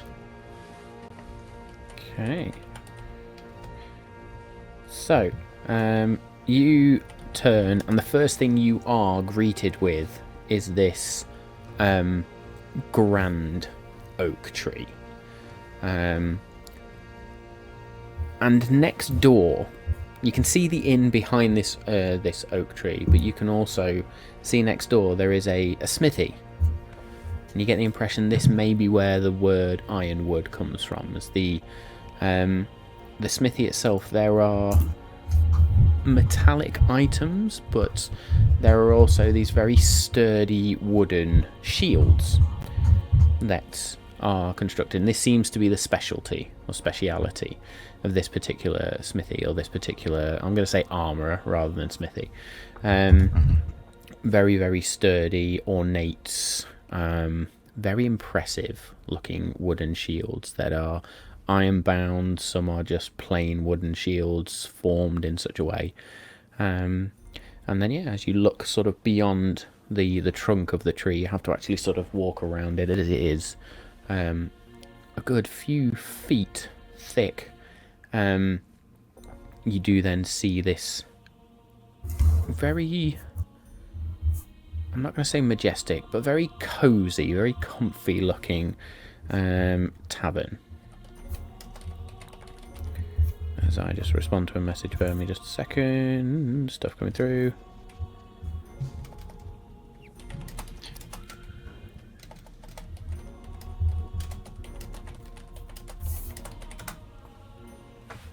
So yes, you see this, see the tavern, and as you sort of approach the tavern, you're then greeted by this pleasant aroma of fresh flowers, and you can also hear the sound of very soft music playing in the background as you approach the tavern itself and enter through this very strong oak door, big oak door.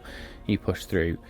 The interior is very elegantly decorated. You can see these fine tapestries, there's fine art, there's these ornate furnishings. There's a very large fireplace in this sort of main common room area, if you like. Comfortable seating. You can see a very well-stocked bar, unlike some of the others you've been to before where it's mainly kegs and barrels. This one actually has a bar behind it with shelves where you can see bottles of various sizes with different colours, different liquids in them. There are a few patrons dotted around who can be seen enjoying either a mug of ale or a glass of wine, and they all seem to be chatting quite quietly. There's a hushed tone in here.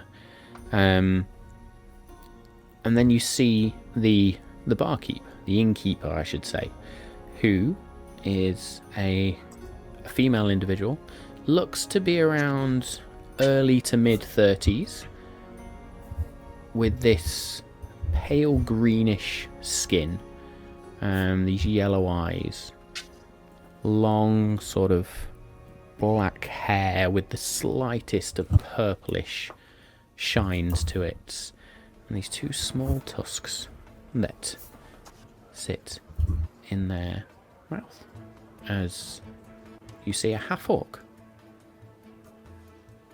behind the bar. As you enter, the half-orc looks to you all. Welcome, friends, welcome. Are ye here for a fine drink in my inn? Yes. Hello, yes, morning. We've just arrived in town, and we were hoping to get maybe some drinks, and perhaps if you have rooms available, we could get some. We plan on staying in a cruise for at least a couple of days. So if you have 1 or 2 rooms, then that'll be perfect. Like, if you have 3, but I can give you 3 if that's what you be wanting. I've got 3 of, well, they're all fairly standard, but about 5 gold pieces a day per room. So if you'd be wanting the 3, 15 for one night. If you'd be wanting the 2, You decide. Each room I can have 3 beds put in if you want the single room. They're plenty big enough.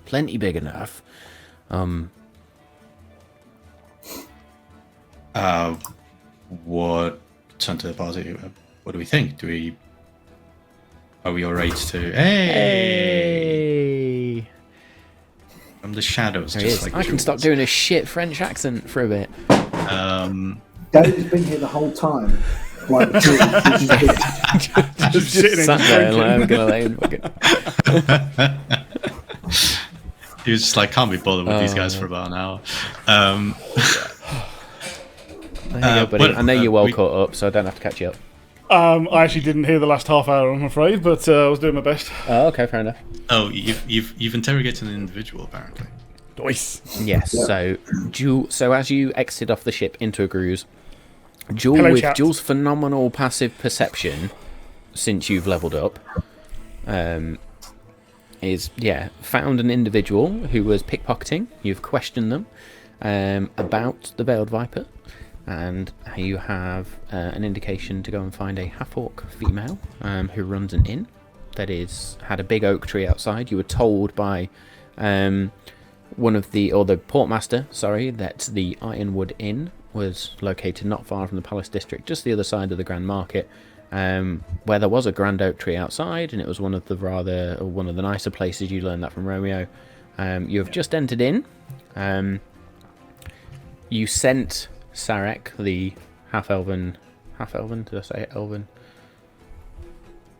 Half-elven, yes. The half-elven woman back into the city, off on their way. They gave Lex a funny look, because Lex cast suggestion on them. And yes, you have entered into the tavern where this half-orc innkeeper... You've entered into the inn where the half-orc innkeeper has just informed you that there are rooms available. They are 5 gold pieces a night. And the innkeeper is indeed a half-orc. Karsis. her name is Linda Gravetusk.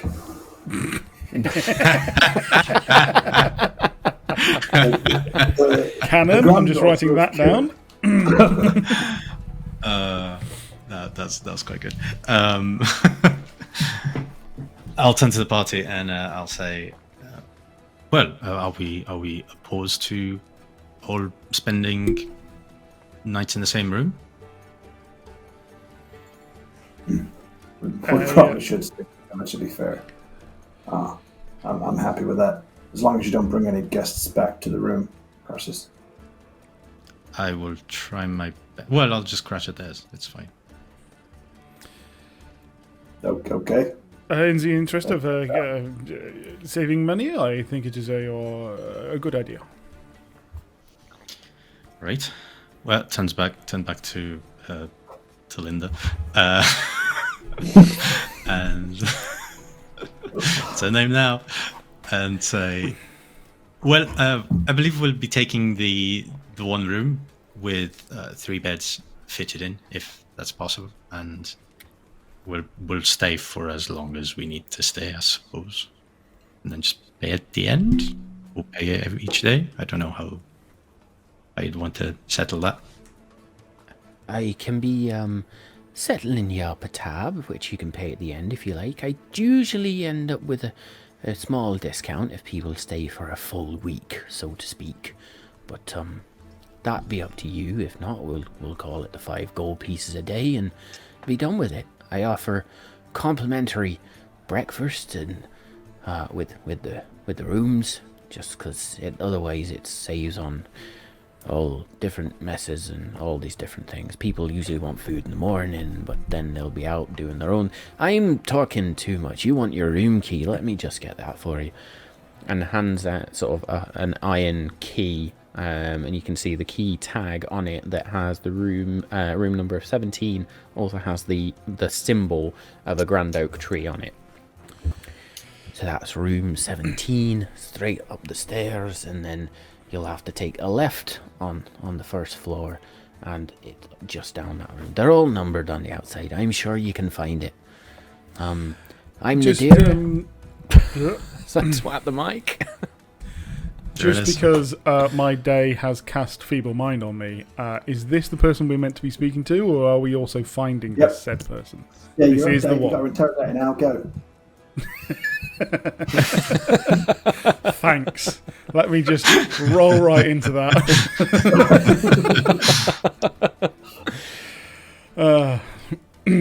So this could be the individual. It is certainly a half-orc in an inn with an oak tree outside. It is certainly a half-orc. Female. In an inn. Your powers of deduction are unrivaled. Now we have a firm grasp of the obvious and all that lot. No, okay. Yeah. So, did I get any more information apart from this is the person we need to ask? Is it? Did I get the? Did Jill get the impression that we need to ask her to find out who the Veiled Viper is, or that we got an impression that they may be slightly closer to the Veiled Viper than otherwise? You asked for somebody who could potentially get the information you were after, at least get you the information you'd asked for in your letter. Somebody more senior within. So Sarek had sort of explained that they were just more of a common thief within the organisation. You needed somebody higher up, and they pointed you towards a half-orc individual in the inn. Okie dokie. Right, so Jewel will. Will she do this? Does she think this is a good idea? Okay, Jewel will say, well, perhaps in order to open the tab, we pay for the first night. How much is that again? It was yeah. It was 5 gold for the night. I've done far too many accents already tonight. They're all going to slip into one in a minute. You've done amazing considering And that's you're what also doing Cass has this said. end as well. So, with that, she'll get out 5 gold. So I am really trying to catch up with myself. Sorry about it. And she's going to, whilst Carsis was talking, to grab a scrap of parchment out and will start writing on it. Because we believe this might be the person, and is going to. Let's see if I can do this now. Sorry, I'm just trying to find it. She's going to inscribe what's on the bottom of that letter.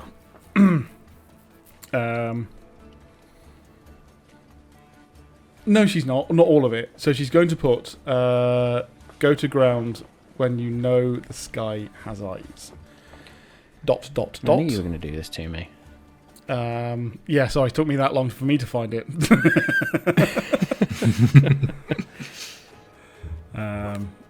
And so... The ground when the sky has eyes. Yes. Cool. It's very cool.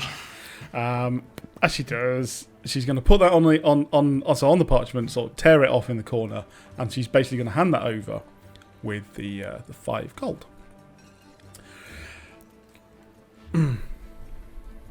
Okay. Can I, however, make a sleight of hand check to try and make it that it just looks like it was a piece of paper that actually came out of her bag? Make me a sleight of hand check. That is the quickest thing. Yeah. So it's garbage. It's a 3+ stuff. It's not going to be that good. That checks out with how we're rolling today. Yeah, and to be fair, that's also with a -2 or whatever I'm meant to be on at the moment. I think it's -2. Everybody's a little bit shaken by everything I think that's gone on. 4. So of course, you've got -2. Yeah. So yeah. So actually, it was in broad daylight or something. Yeah. Jewel tries to be their usual stealthy self, and actually just sort of. It's not Jewel's finest work, but they still sort of recover and slide it across with the 5 gold, and Jewel, I imagine, is there probably berating themselves, but the half-orc is Nadira, as they've introduced themselves, just sort of looks puzzled and takes it over. Takes the 5 gold and then looks at the piece of parchment with the phrase that's written. Looks at you for a minute.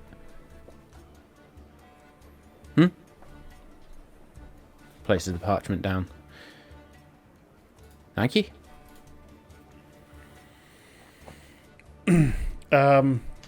What do I read from that? Make me an insight check. She's got a good poker face. Yeah. Oh, fucking garbage. Absolute garbage. Another 4. Jules just there like, I'm tired. yeah. We're so good plain at face. this. Okay, So so yeah, with that basically done. Thank you. Perhaps we should all enter the room now? Yes, and we can discuss and have a conversation. Okay. I'll Jewel, use make me a message to perception talk to check, Jewel please. in her head and say, is that not the person? Shouldn't we question them? I'm confused. So have you done that to her before? Oh no, I've only done it to cast this, I think, so you might shit your pants. Yeah, I was going to say. Probably with her good but shitty perception at the moment, as in with a -2 and all that lot, she'll probably just respond, let us speak in the room. So yeah. That'll be that. I don't know what Very I'm doing. good. That's fine. I asked you to make a perception check, but I don't actually think you're going to be able to achieve. Yeah, sorry, I did roll it, and it was also shit again. It is a 10 -2. It's an 8. This is awful. Jesus. Oh, good. Oh, good. So you wander up the stairs to your room, then, having paid the 5 gold for the first night. And Nadira sort of then turns to another patron and whiskey, absolutely, pulls down a bottle down from the top and sort of pours it in, serves them, and seems to pay you no more attention. You wander up the stairs, turn left, and you then sort of down the corridor. You see that the door with the compared to the ornate and very comfortable stylings of the inn, the carving of the number on the door is a bit more rough and ready. And they're all like this. It's like it's been done recently and in a hurry. So you find door 17 and walk in, and there are 5 beds in this room. It is a big room. But yeah, 5 beds, sort of a wash basin. Such. It actually looks like there's some rudimentary plumbing in here, though, where there is running water available through a tap.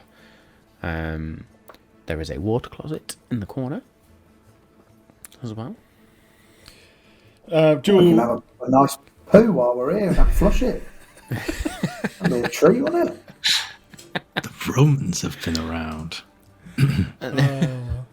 Jewel will go into the room and will then visibly show her frustration. She'll like kick over one of the stools or something in there and she'll go, "Milk!" As you kick over one of the stools, something falls from your waist. What is it? Yeah, A piece of torn parchment. Okay, so I'll pick it up. Sneaky bugger, how'd you do that? That's why it should have been found that perception check then, because that's what it was for. Rogues, man.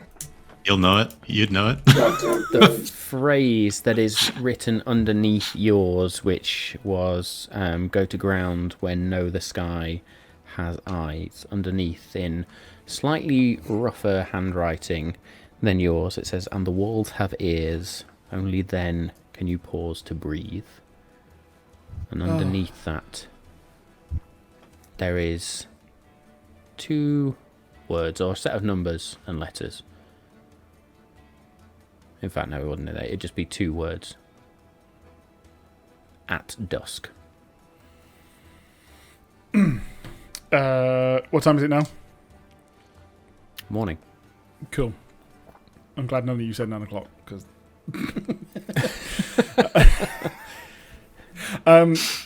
oh, by the gods, I have been so stupid. Well... I mean, in your defense, you were dead 12 hours ago. That is, well, I feel like no excuse. That's amazing. I thought I had failed or been an idiot, but no. That was who we needed to speak to. However, I think it is wise that we speak to them later. More precisely, look back at the parchment at dusk. Well, that gives us some time to kill in town and to clear the air, I suppose. It's been a lot has happened over the past couple of days, so... Yes, they have. Where to start? Not to be pushy and to give you space, Karsus, but do you want to go first? Sure. Yeah, I can. I feel like... Say yes. Pause there, because we are an hour and a half in. And I was literally looking at that. I don't want to break this up. Don't want to break this up when we're halfway through. So let's guys, take a short break. Go get some popcorn. Yeah. The rest of the session could be some. This could be a lot of shit about to happen. So let's all take a short break. I don't have to press any buttons now. I can leave that all to somebody else. So yes, thank you all for joining us in the first half. I hope you've enjoyed it so far. We'll be back in a few minutes for the second half. Hello.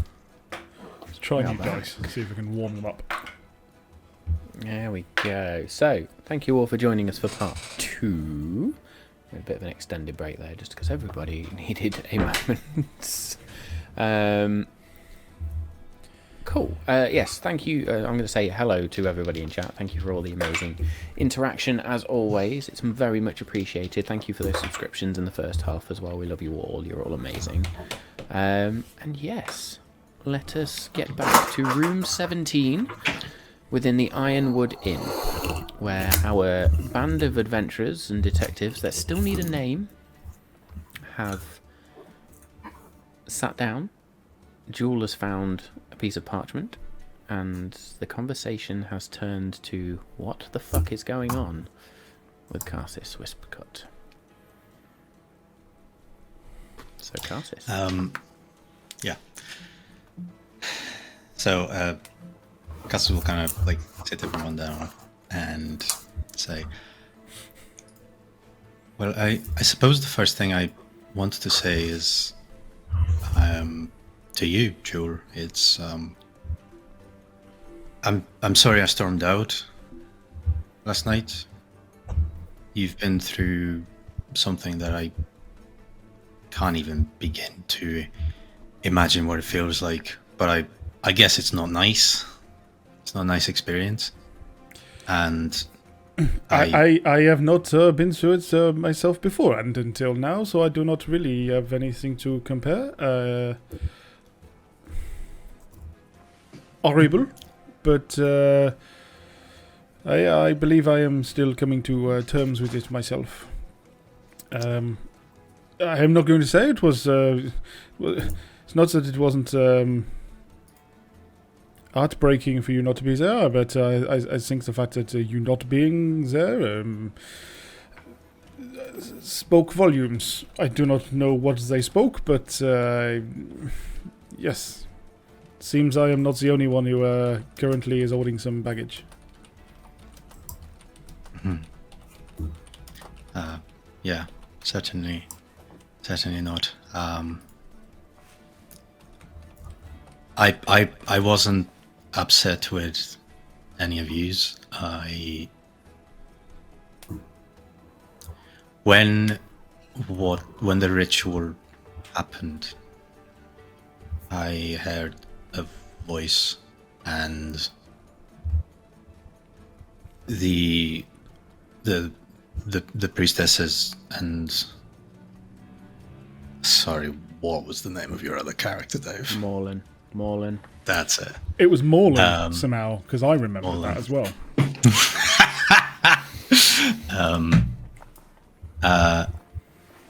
Morlin and the priestess said that was their god that they heard, and what I heard from this individual was something that I cannot forgive, and it further reinforces my disbelief in these creatures, whoever they might be. So, Lex, did you also hear a voice during the ritual? You did say you were at my voice, but I believe that was before the ritual. So Yeah. Yeah. During the ceremony, I heard a voice. They knew things about me that no one alive on this plane knows. Whether that be God, whether that be ghosts, spirits. I don't know. I'm yet to be convinced that we spoke to gods. I know the priests interpreted it that way, but they seem to be trying to trick us. Would. Or you would if you were of that foresight. But they all seem to try and get to us on a personal level. And I suppose the way to get to them on a personal level would be via their god. For me, they used my, a name I haven't been called for a very long time. And whatever they said to Karsus, they seem to try and attack us. Not attack us, but try and get to us differently. Yeah. I don't understand the language they spoke to you in, Karsus. Was it... What was that? Ooh, that's a good question, Matt. Was it common? They spoke in? The words that were spoken were all in common, yes. Okay, cool. Sorry, this is entirely fourth wall, but each person had a voice in their own head which possibly was different. Is that right? So, just to go back during this ritual now, as you all begin to replay everything that happened in your head. You remember the temple. While you're in the temple, there were whispers that were unheard by anybody else. Yeah. When you were doing the ritual, those whispers were much louder, and actually when you were fighting the spectral figures as well, those voices actually sounded out loud enough for everybody to hear. Okay. I think during the ritual itself, all the whispers were heard. So you heard Morlin receive a whisper saying she is watching. You heard Lex get a whisper of a name. Karsus get a whisper of a word or a name. Jewel, you were the only one that didn't receive anything, I believe. Yeah, and so everyone did hear that, and they all sounded like similar voices, or were they all different? They're all whispered voices, and it was more like an echo of different, or a chorus of whispers, if you like. So there was no single voice as such. The only person that got a single voice at any one point was Karsus in the temple. Yeah. From how you and Lex are describing what happened when you revived me,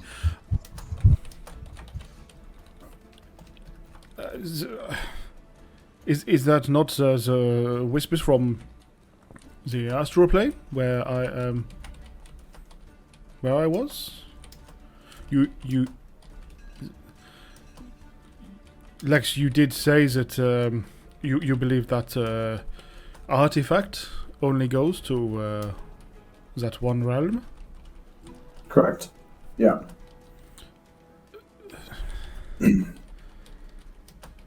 As you say, it is deeply troubling that they know information of you, but that does not sound like the gods to me. I'm no expert. I mean, there may be. Not all gods are going to be good. I suppose there'll be trickster gods and stuff like that, won't they? But I'm not sure why they would. If the gods have been so far away for such a long time, I'm not sure why they would come to us now. Although the astral plane is the place where apparently gods go to die. But you see a weird look on Jules' face when you say that. Insight check. That might be new information to you, Jewel, because you were dead at the time.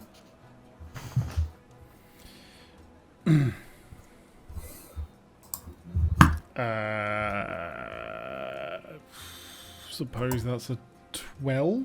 13. -1. Sweet.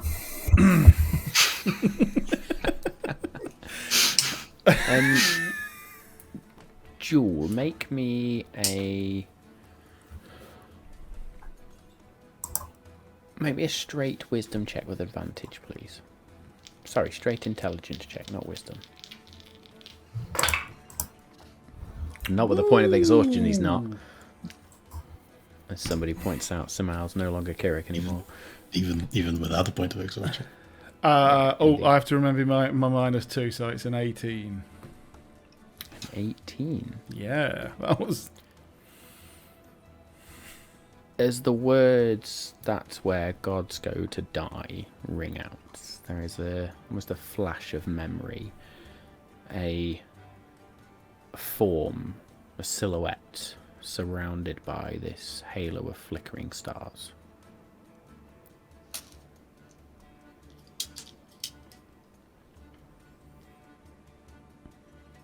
I have to really struggle to keep a straight face when you fuckers then go.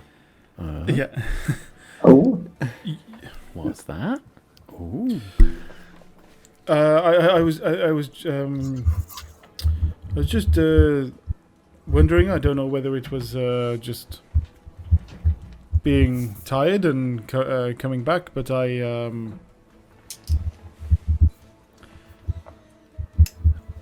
think I also heard whispers while I was attempting to sleep last night. Again, I am not sure whether I am projecting onto last night after the discussions that we have had. They have been quite heavy. However, something is ringing in my mind. Could that have been me meditating in the room while he was asleep? Maybe that passed into my dreams, but I am not.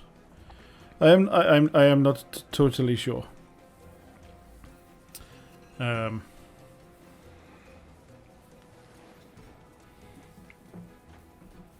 What do you think it means? Do you think you're... Jules absentmindedly just rifling through her bag and realises that she hasn't really got much parchment left, so she don't know that, but yeah, that's what she's doing, so she then just hands it up and carries back in the conversation. Do you think the voices are still trying to get through via the amulet? Although it's not activated, so I'm not sure how you'd still hear their whispers. From what you said, the amulet was in the room with us?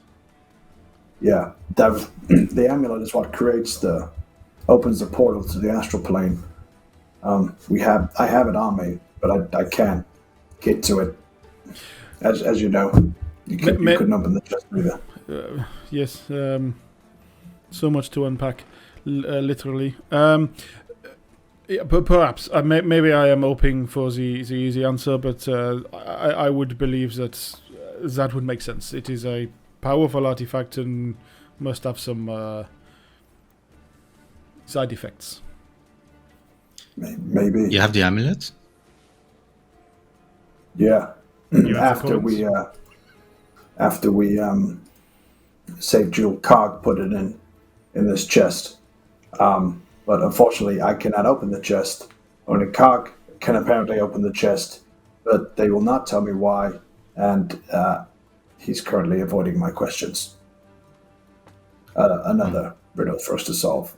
Oh, can the coins go in the box and then can Cog lift it? He's the big bad. Sorry, no. That's the running theory. Evil Cog. Well, I mean, regardless of what these whispers are, Yeah, we may never find out who they are, but why did it affect you so much? I mean, I'm confused. I want to know how they knew so much about me, but why did it affect you so much? not unlike yourself, Lex. They also spoke of a name that I have not heard, or I have not been called for a long time.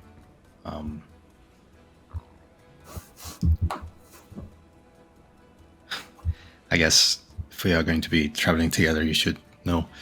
I was born in the Duchy of Emonia, in the Auroran Empire. It's a duchy that is exclusively habitated by humans. I myself, when I was born, I had the appearance of a human. I was born to the Duke and the Duchess.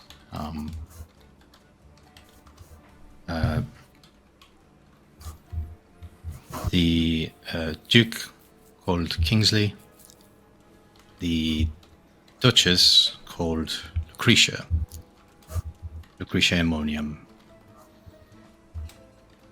That was the first name I heard back at the temple.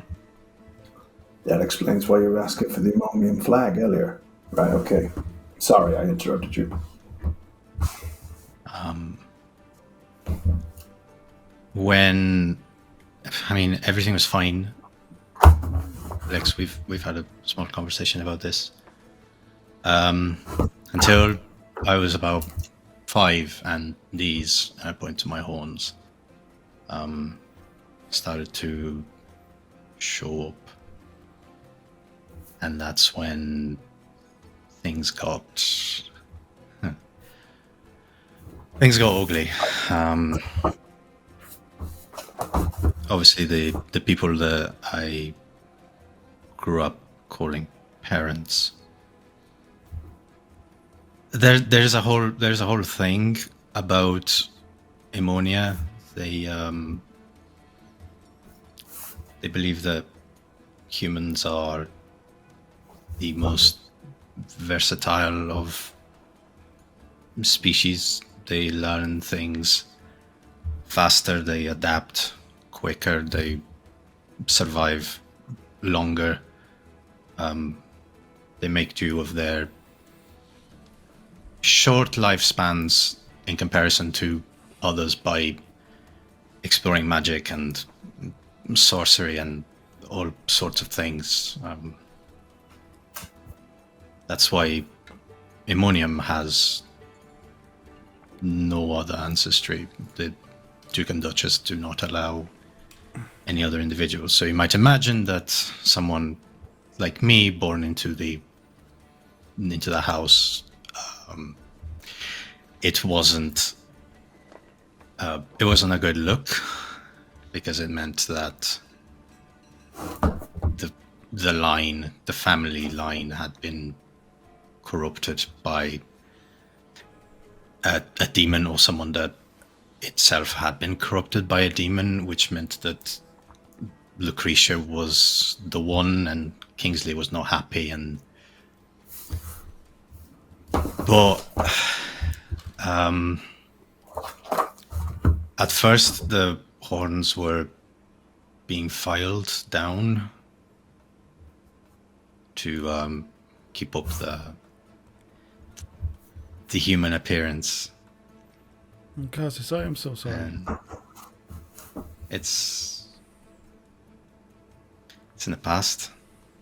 No, it is not. It's certainly affecting your present, so it can't be that far behind you. That is also horrible. You are you. That is like filing my nails down, my claws. And my fangs. Yeah. And my axe. Sorry.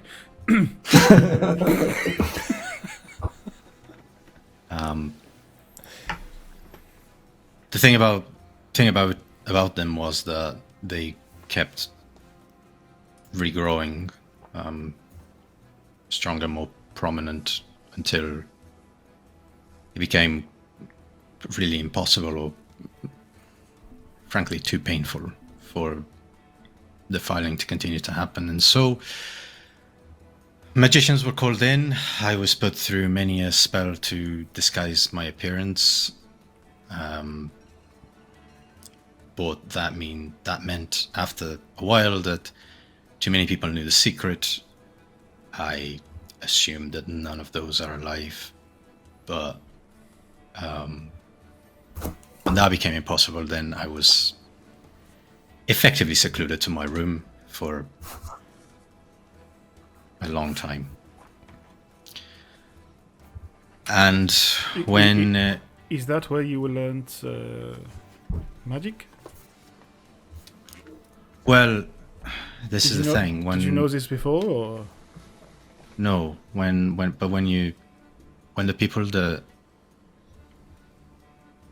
two people that are most important to you tell you that there is something wrong with your body, and they don't love you because of that, and when you're a child,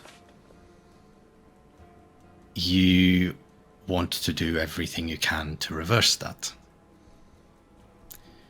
So I studied.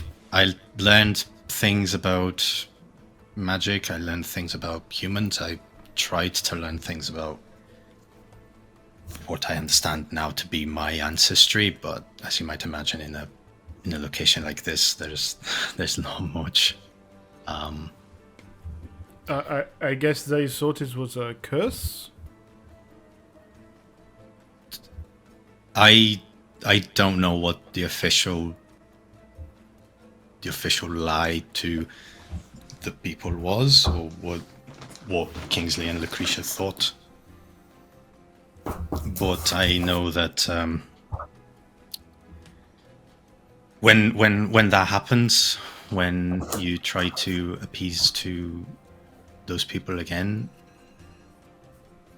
and in my studies and in my looking inward, you can call it, I figured out that actually there was something wrong.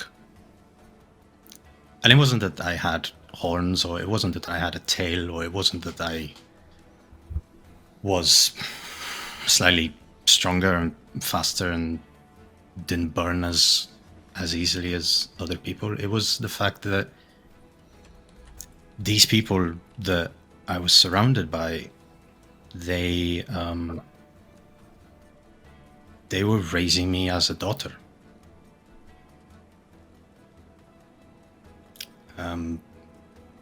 I was born Philida Ammonium. And that is the last time I will ever say that name, because that name and that person don't exist anymore.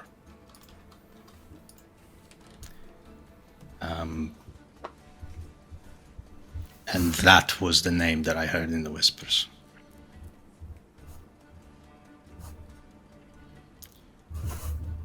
And I don't care who says it. I don't care who thinks that they know who and what I am.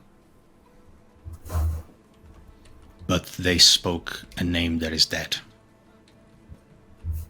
And in doing so, they had no respect from me, and I do not care if that was a deity. I don't care if that was someone that is powerful. We all get powerful one day, and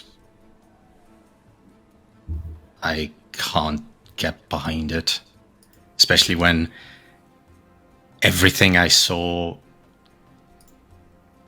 yesterday, everything that happened, it wasn't a god that came down and delivered your soul back, Joel. It wasn't anything like that. It was a ritual. It was us going into the temple of some raven bitch and go and grab an item to perform a ritual, a magic ritual that we performed. It was Lex dealing with all those enemies. It was me being able to get attention and distract them, and in the ritual, it was, at the end, it was us. It wasn't a deity. It wasn't a god. It wasn't anything. It was magic in its purest form. I mean, I don't know how else to put this. They don't, from what I've seen, they don't deserve the worship, and especially if they think they know better.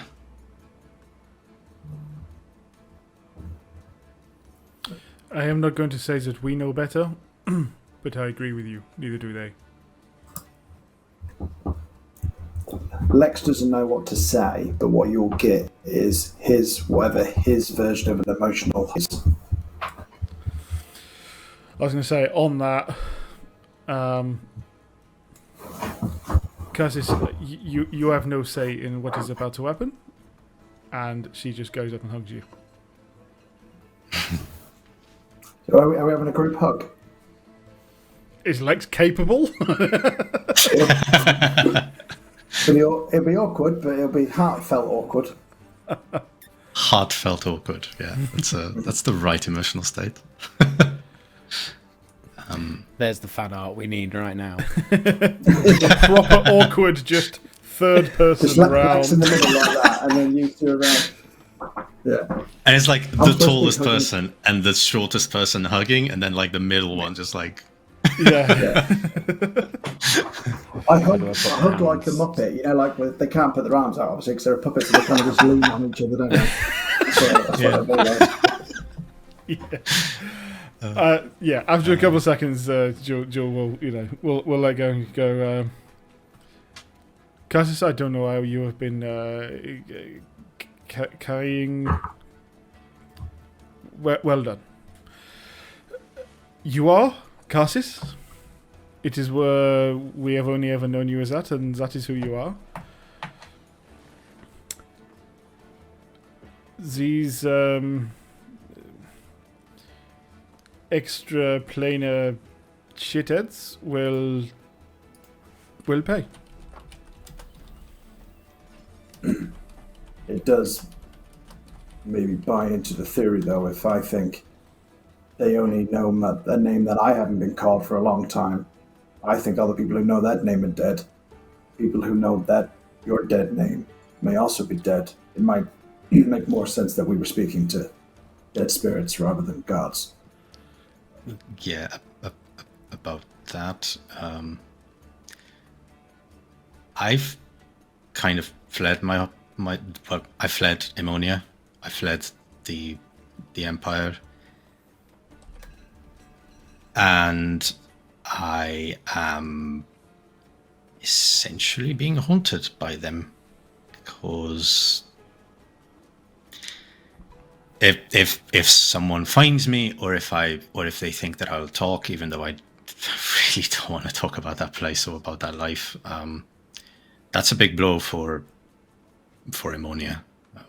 If they discover that the Duke and Duchess, or the Duchess, or whoever it was, had a relationship outside of the order of things. Sorry, Lex. Then that's a a nightmare to talk about. So, I mean, I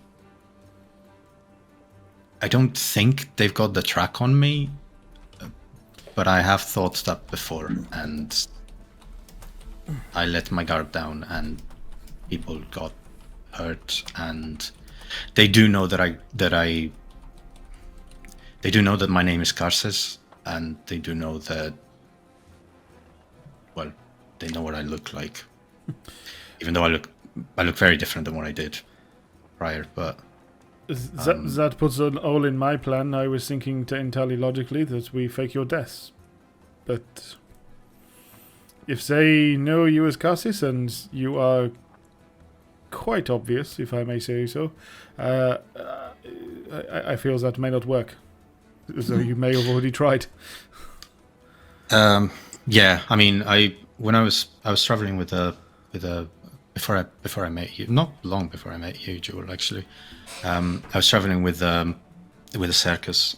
That was actually where I went through the whole process of looking more like me. So I got these, and I'll point to the runes under my pecs, and that's actually where I gained the nickname of Untouchable Swordsman.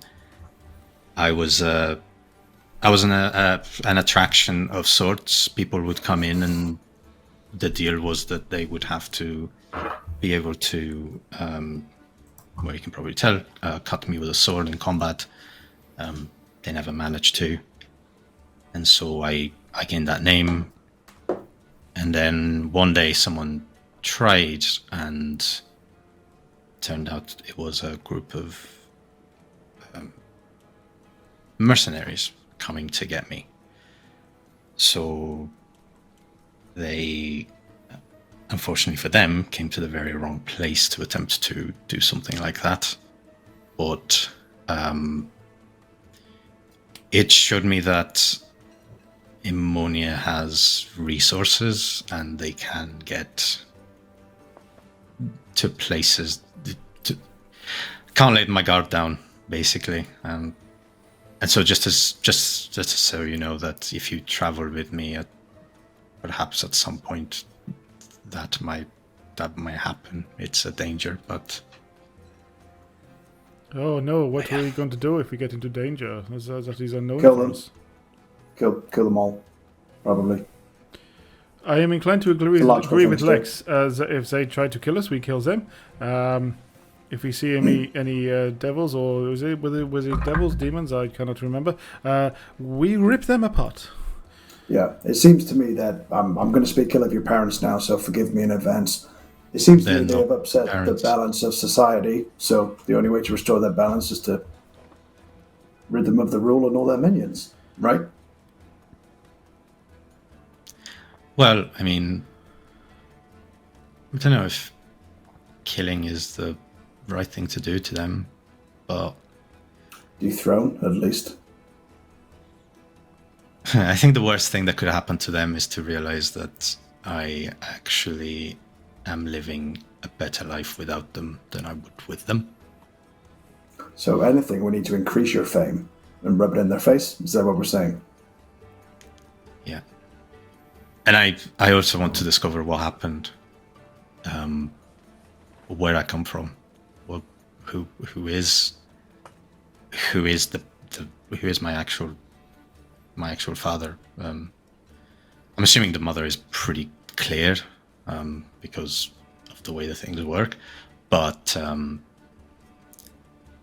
yeah, that is what I'm looking for. Who he might be, who that devil, demon, fiend might be. Are you sure it is not your father? He is. He sounds like a devil. Yeah, I get what you mean. Exactly, Lex. It is exactly where I was going with this. No, he was pretty upset. I haven't seen him in almost, must be 6 years. he left with a group of soldiers to hunt down he who soiled the family tree, some bullshit like that. I haven't seen him since. It sounds I left him awfully, only sounds awfully suspicious. He's covering his tracks. It is him. Mr. Salt. Maybe. Is that maybe why you want to keep hold of those salt coins then? Because you might be able to use them to order some information. Yeah, that brings me to my It makes next sense point. now.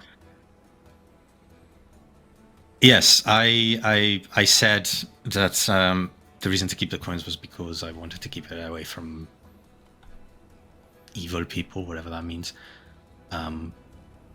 The truth is that ever since we were presented with them, there has been something that is calling me to these items.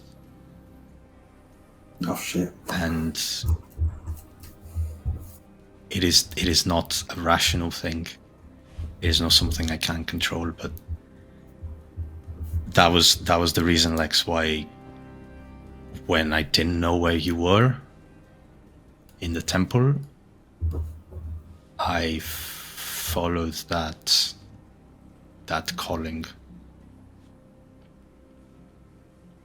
which means that if I, who am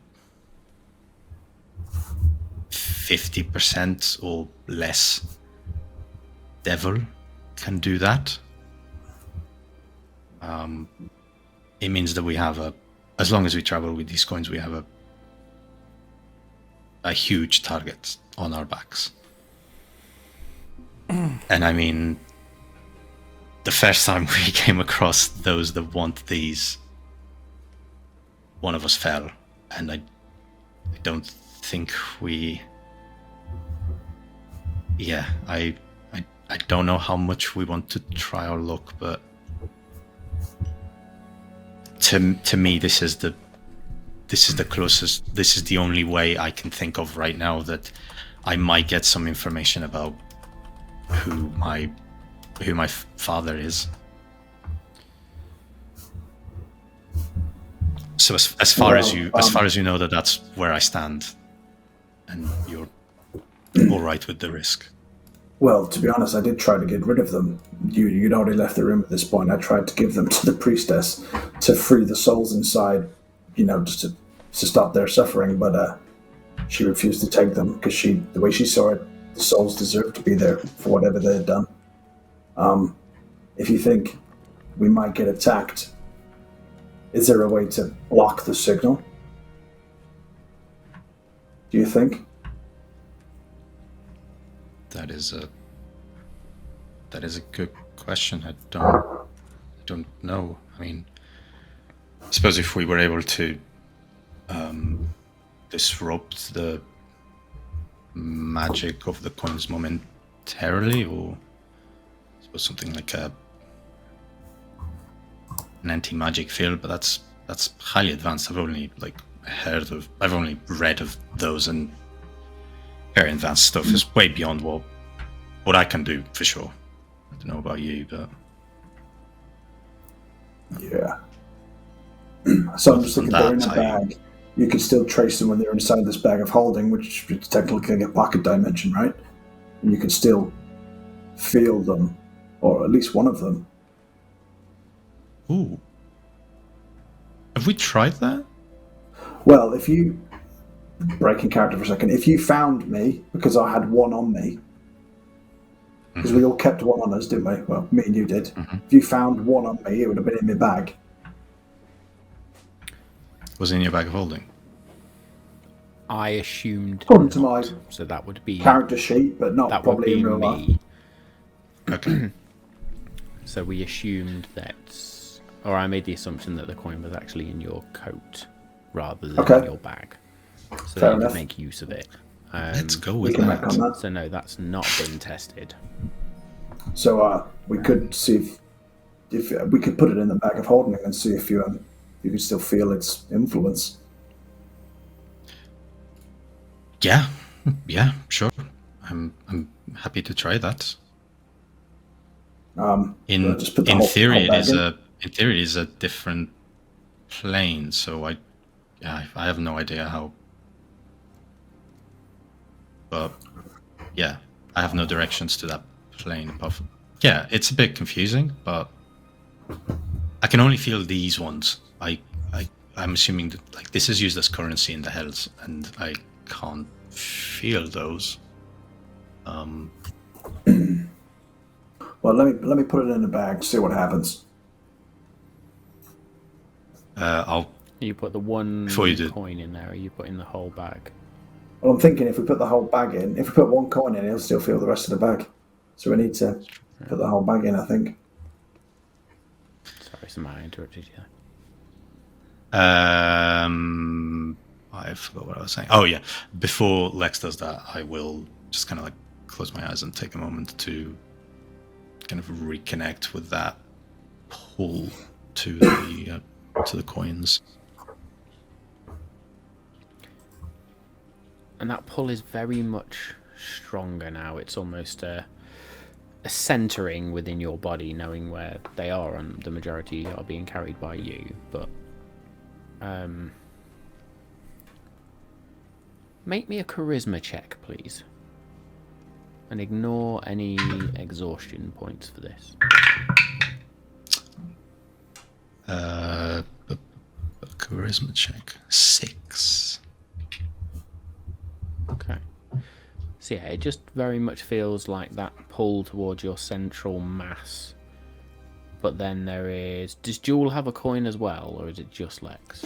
Don't think so. When we I got don't back to the think thing, Jewel picked I one. before I give them to Cassius, I put them all back together, so I haven't got one currently anymore. Right. So in which case, you feel that solid central pull towards your own central mass, and just a faint, almost gentle encouragement towards Lex. Ooh. But the majority of the pull is sort of gone? No. So the bag is still on you, right? Or Oh, have yeah, you sorry, put the yeah. bag in now. Yeah. So the majority... Yeah. So the central pull is towards you. Mm-hmm. As you then place or hand over the bag to Lex, and you for that moment feel a huge drain on your soul, Lex. A huge weight overcome you before you just hold open the bag of holding and then place your own single coin in there as well, and you close it up. Cassius, you feel nothing. No pull. No urge. No familiarity. And how does Lex look the moment that he's let go into the bag of holding? There is a weight that is quite evidently lifted from Lex. So I can have him in the bag of holding and not be fucked up. Open my eyes and say, well, that, I mean, seems to work. How do you feel? Well, when I took them off you, it felt like my soul fell out of my ass. But now I've put them in the bag. I don't think I'm affected, if I'm honest. They certainly had an effect on you, Lex, but that was only temporary. I think that... Maybe we found the solution. If you don't mind me keeping hold of them, obviously. I detest the things. However, as you say, we do not want people to gain from them, and we do not want to be painting targets on our backs. Yeah. Well, I mean, I'm only half devil, if that. So maybe. Then this is better than carrying them ourselves. I hope. Absolutely. But, yeah. There's still 50% better odds in the bag of holding than we were at before. I'll have it back to my character sheet then, even after I've just bloody removed them. I'll take them off. Undo. Yeah, literally. What is curious, though, is if you can't feel any other soul coins, only these ones. That's odd, right? Does that mean you have maybe a connection to the person who trapped the souls in here, or to one of the souls? I'm not sure how this works, to be honest. I hadn't thought about that. Well, I did have a look at the coins, because I was trying to find out other tieflings in that might have been had their souls trapped. There was only one of them, and she didn't seem to know a lot. So yeah, I don't know who might have created these, but that could be something interesting to try and find out. It's worth pursuing. I don't know how you'd go about questioning that sort of thing without drawing attention to them, but it may also be that they are no more within a couple miles of you, or whatever distance. So, yeah. Also, Cassis, you had to concentrate on them. So, maybe a prior connection. You, as you say, we don't know. No, we don't. But yeah, just something to keep in mind. And I suppose the last thing is that there was another voice that I heard during the ritual. No, this was after we left the temple. I had hold of the artifact, and there was a voice that was talking to me. Theory, well, what we are assuming is that that artifact opens to the astral plane. There was someone very distinctly that spoke to me, saying that they could see me and they were pleased. Which, I mean, a lot of people are pleased when they see me, but this sounded slightly different. And I tried to ask that person something, and I tried to ask them who they were, why they were pleased, and they only replied with soon. So I don't know who. It was a male voice, sounded very confident, very. I just say. Do you think it could have been your father? Your real father? Maybe. A real one? Maybe. But that would mean that they are in the astral plane, and. Yeah, I certainly do not want to do it immediately, but I hope that Agaruz has a decent library for us to spend a little more time in. I certainly have far too many questions and want to have some of them answered. Yeah, before I have a book move on portals, but if we can find a book on the actual astral plane itself, that would hopefully answer some of our questions. What was it like, Joel? If you can you remember what it looked like? No, I cannot. And yet I think I am getting glimpses. I do not remember speaking to Lex, even though he said that he heard my voice. Whether that was a trick, it could well be. I do not remember it. There have been things today and last night that seem to be... They are like old daydreams. Like I imagined them, but as a child. I do not know how to explain it other than that. None of this makes sense, and I do not know whether it is just the appalling effects of coming back Maybe it is just that. In answer to your question, no, I do not remember what has happened. What happened to me? I did feel like I was away for seconds and years. And yet I remember nothing. Do you make me a history check, please?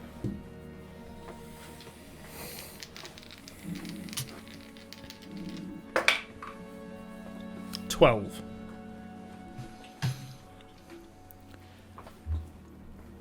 Again, you begin to focus on what came before. In that period of unknowing. The only thing that comes to you is that final moment before you took breath once more, where you floated amongst an endless nothing. And you remember that thread coming from your very being that became silver, and seeing a bluish flame become a silver pool.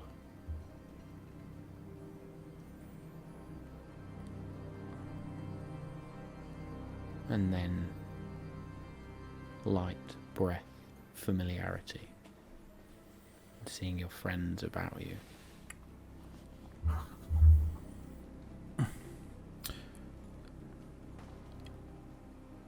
Now I think on it further, I do feel like I have a memory of, I suppose, my end of the ritual.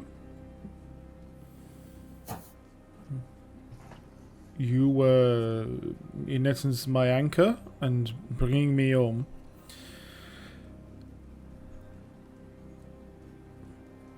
Perhaps that is why it feels like I was there for mere seconds and forever. Yeah. Yeah, I am annoyed I do not know, but perhaps when you die, you don't know.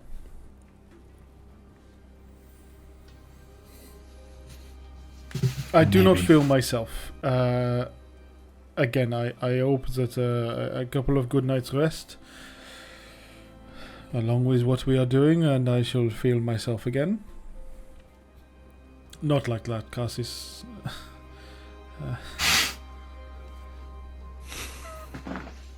But time will tell. I completely missed what was going on downstairs, even though I was the instigator of it. I am just tired.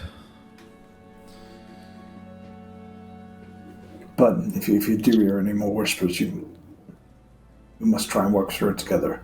Don't keep it to yourself. Yes, that is, I think, a pact we all need to make. These are very much mind games we have been on ever since we met. We have had murders been blamed on us, shadows killing folk, and we have had devils and horrible creatures coming after us. The only two people I trust are in this room with me right now.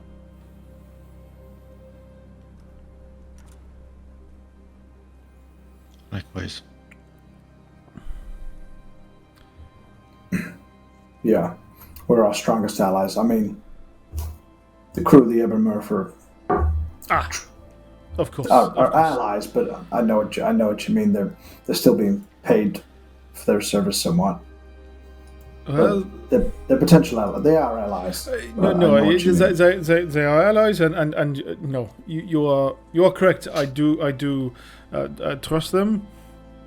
I trust my family, but I suppose just right now, the greater trust is with you. Yeah. With that in mind, I realize I have been rather unforthcoming with the information as to why I've wanted to find these people and what I have done. And again, in the desire to tell you everything, I wanted to tell you now. When we left, I sent a letter to a group called... Well, they are quite aptly named, as you will know.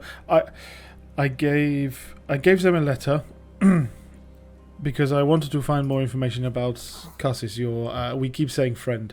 I mean it in the lightest term. Who you were going to fight. And these people will hopefully have been able to track them, and I hope that by tonight we have some information. That letter was asking for information on that individual, and that information should hopefully have made it back to Agruz. That is where I asked for the information to be. My letter was addressed to the Veiled Viper, and there are many of them. One in each city. And well, I have learned much of their ways, and they are hopefully going to tell us much information.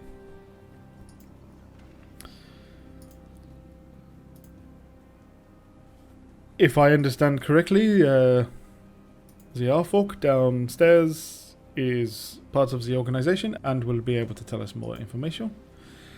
And I have learnt some of my tricks from these people.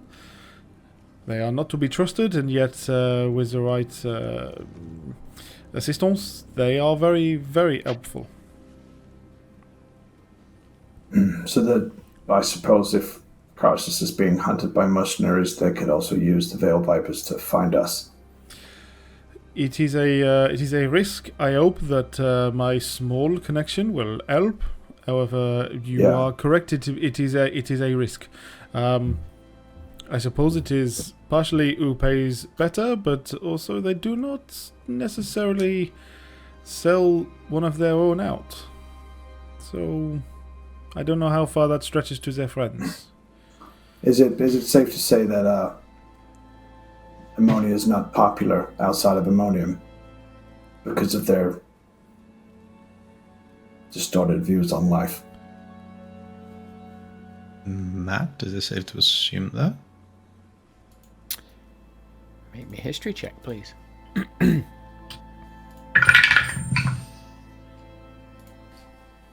8.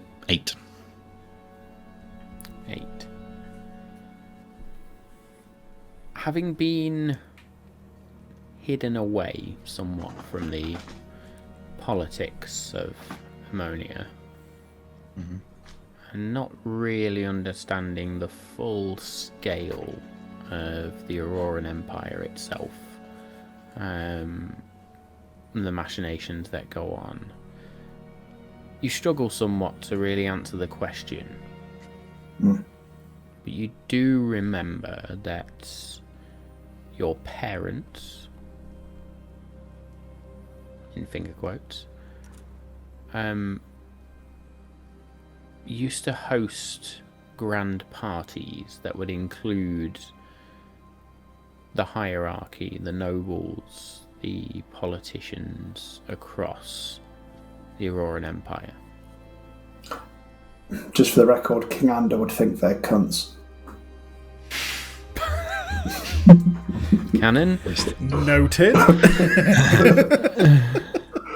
He gave them all the shit. Yeah, I tried to stay away as much as possible about the workings of what people think about Ammonia, but what I do know is that it is a duchy in an empire, so it's relatively speaking quite small.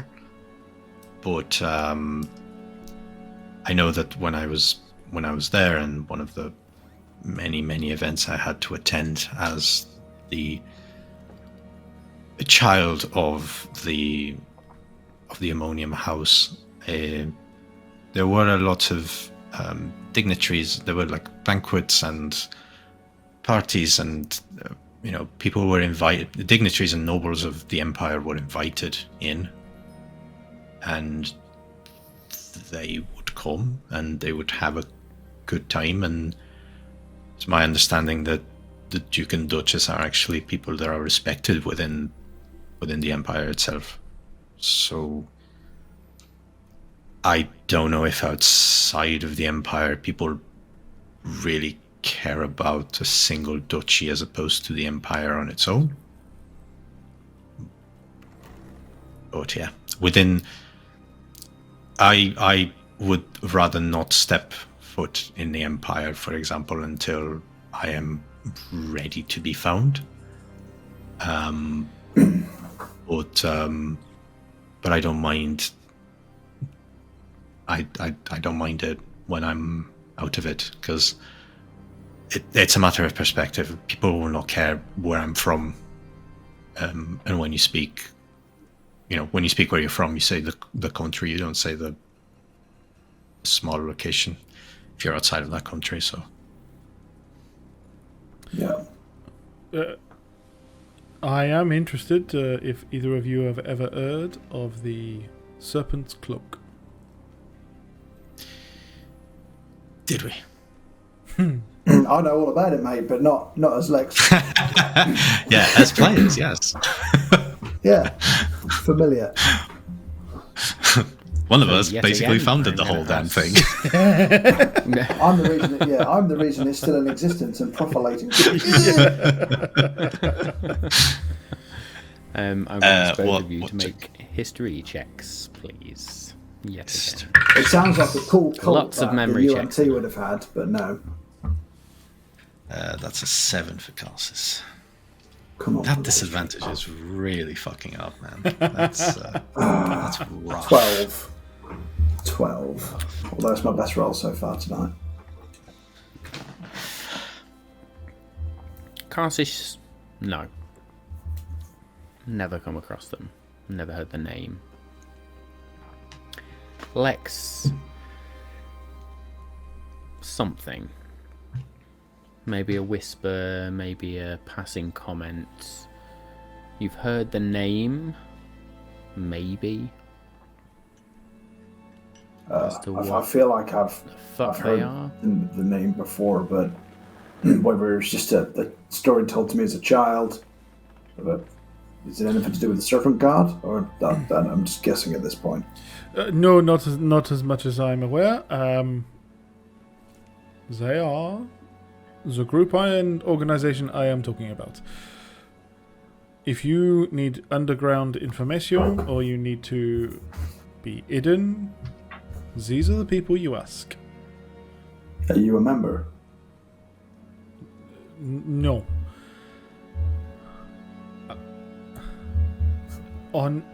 Not even honorary, I do not think.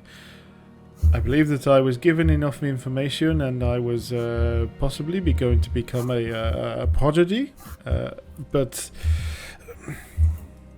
I sought them when I needed information, safekeeping, and I found they are the best people to teach me the information gathering I am become fairly good at.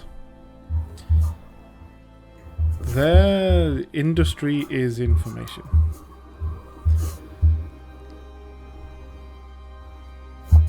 And it is very powerful. I am slightly worried that in them teaching me, I owe them a debt I shall forever be paying off. You know what it is like. They are generous, however, it will always cost you in the end.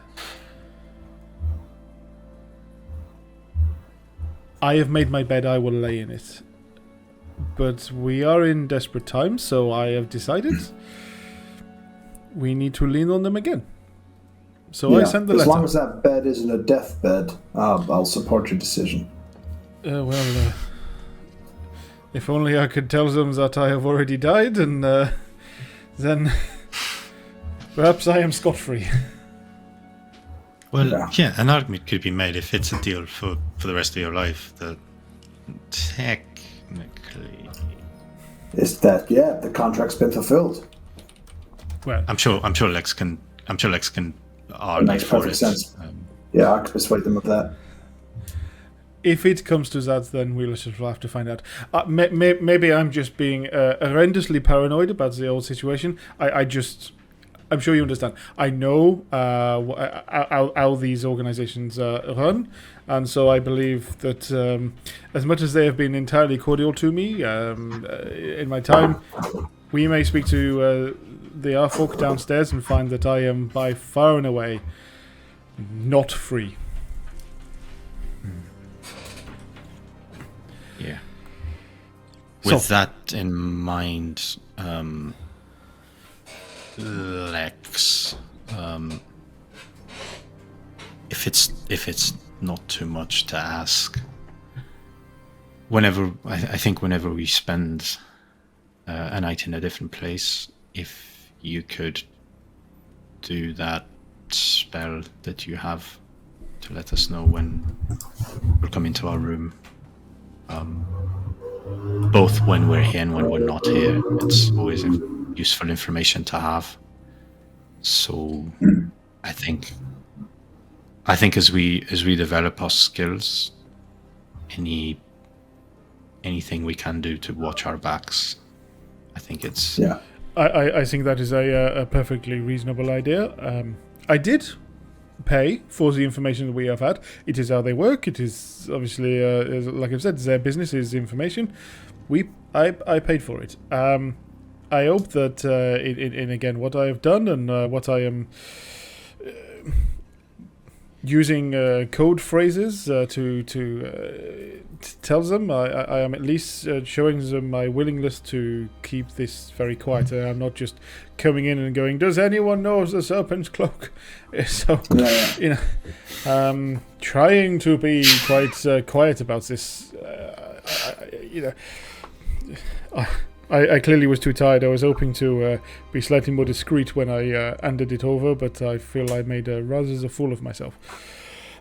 Something that I'm sure they will bring up, but I am berating myself over that myself. Best case scenario, we gain our information. I have paid my dues, and we are possibly even going to get assistance to leave the city in sensible ways. Worst case, I am sorry to have to ask you this, but if they ask me of something, I shall very likely have to do it, or my life may be in slightly more jeopardy. So. However, the gods are not going away anytime soon, so... Well, I mean, the quest we're back on at the moment. Go on. I mean, whatever they ask you to do, we'll be right there to help you, so... I mean, I am not murdering babies. I'm just going to put that out there right now. But if it is, if they force us to do something, steal from some rich person, I shall say, where are they? I mean, depends on the baby, really. But yeah, that was a joke, right? Well, an inside check if you want. I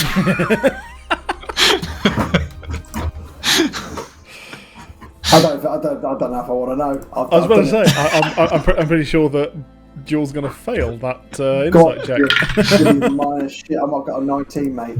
Have some of that.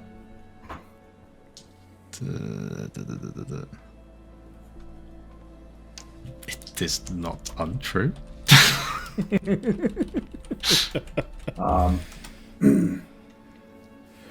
Right. Who's the D&D version of Hitler? Because that's the baby we're all thinking of. Cass is his dad, by the sounds of it. Fucking Nazi. If you travel back in time and you see baby Vecna, what do you do? Oh, you blend it. Oh. But then we wouldn't have played the Too first soon? season before. Essence of Whisperer. A fine year that was. Just leave the hand and the eye behind, right? Yeah. They're a bit bitter. Oh my Blah, God. blah, blah. Oh dear. Anyway. Just for the record, That went dark. killing Dark. babies. Unless No. you can find some cosmic reason that'll restore balance to the whole universe, we are not killing babies. Just putting it out there. As the authority on that, Lex, Overstating it, but let's go on. how many babies equal a piece of gold? Then you can kind of play around with. I don't even know whether it's meant to whether it is meant to be 10,000 babies or is it meant to be 10,000 gold. What? I don't measure humans or babies in monetary terms. Oh, right. Only what they offer. The great. I was also just going to say that you cannot put a price on a human life or soul and then realize that we are carrying around soul coins. Yeah, the irony of that is not lost on me. I think the only price you can put on a human is those or on a person or a being is those people who actually sell themselves for money. That's the only time. Jules just looks at Carlos. Sorry, it's an automatic reaction. Yeah. Quickly looks back. Then they're clearly telling you what they think they're worth, which then leaves no room for assumption. I mean, doesn't everyone tell what they think they're worth in jobs? In trade, Cassis, exactly. We all sell ourselves in our trade. The same thing. Yeah. Okay. This has been a lovely and light conversation.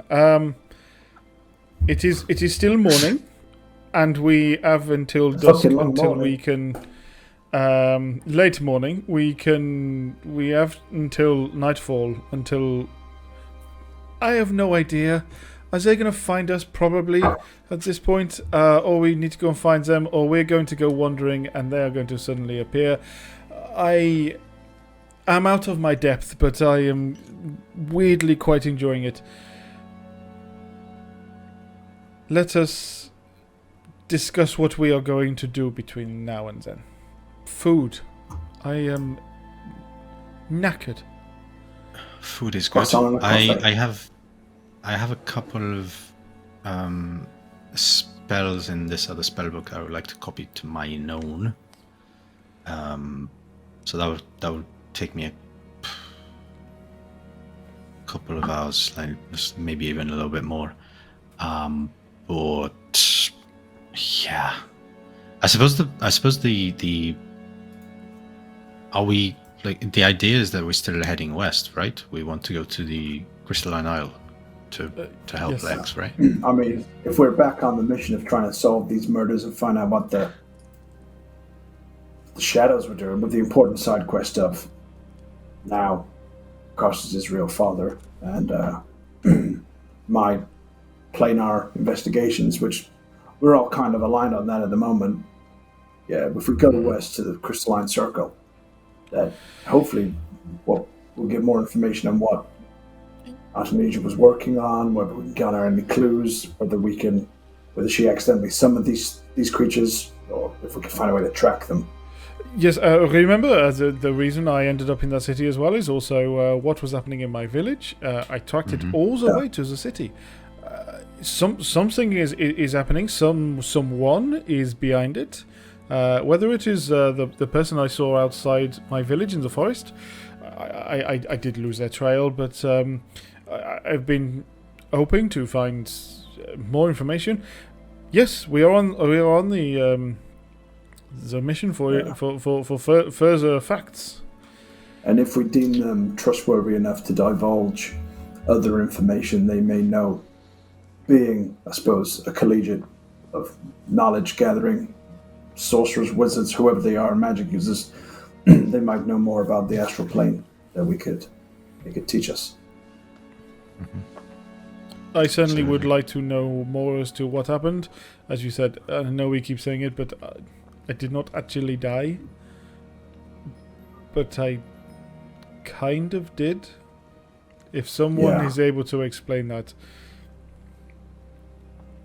I am here to listen. I was going to say you could do some soul searching, but that feels a little uncouth. Little on the nose there, Lex. Have we actually told Jewel that Lex ordered the demon to? Yes, there was a. Oh, was it not? Did you? There was a description as to what happened. I said basically, I told Jewel what happened the night we were together when you were rage fucking. I don't know. We didn't really discuss specifically what I mentioned. Yeah, what we also said was basically instead of going over it again, we just said right, we'll skip ahead to and you told me what happened. Cool. So I kind of was hoping that would actually go into it, like what happened to me and all that lot. So yeah, that works.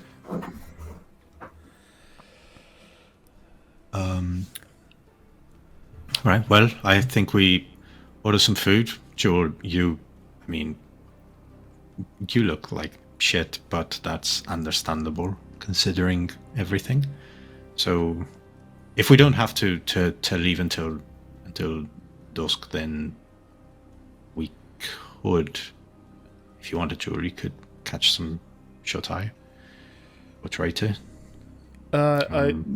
I should certainly try some food and some shut-eye for now. Yes. Very good. Then as we make our plans for the rest of the day, we will close there for this evening. Unbeknownst to our three adventurers, a figure drops down from a windowsill into the alley below. And with a wry smile, they pull up a hood and disappear into the throngs of traders, adventurers, vendors, and the hustle and bustle of a cruise. And that is where we will end our session tonight. So thank you all for joining us. What an end to a session. Great little heart-to-heart there for the players. So thank you all for that amazing bit of RP. Thank you all for joining us. Well done, Dave, for making it. Amazing stuff. Thank you for all of the interaction in the chat today. The Discord server is there. Please go and join us on the Discord server if you haven't already. Drop your theories. Speak to us. We are there. We will respond. So we're happy to interact with everyone. Drop us questions. Obviously, I won't drop any spoilers in there or anything like that, or any plot revealing points. But any questions you've got around the show, then feel free to ask them there. No, I think that's pretty much it for tonight. So we will be back next week, same time, same place. Look out for this video, including the 40 minutes from the last session Twitch stream, included on both VOD and podcast format. But yes, until next week, where we will pick up immediately from where we're at. Stay safe, we love you all, and we will see you next time.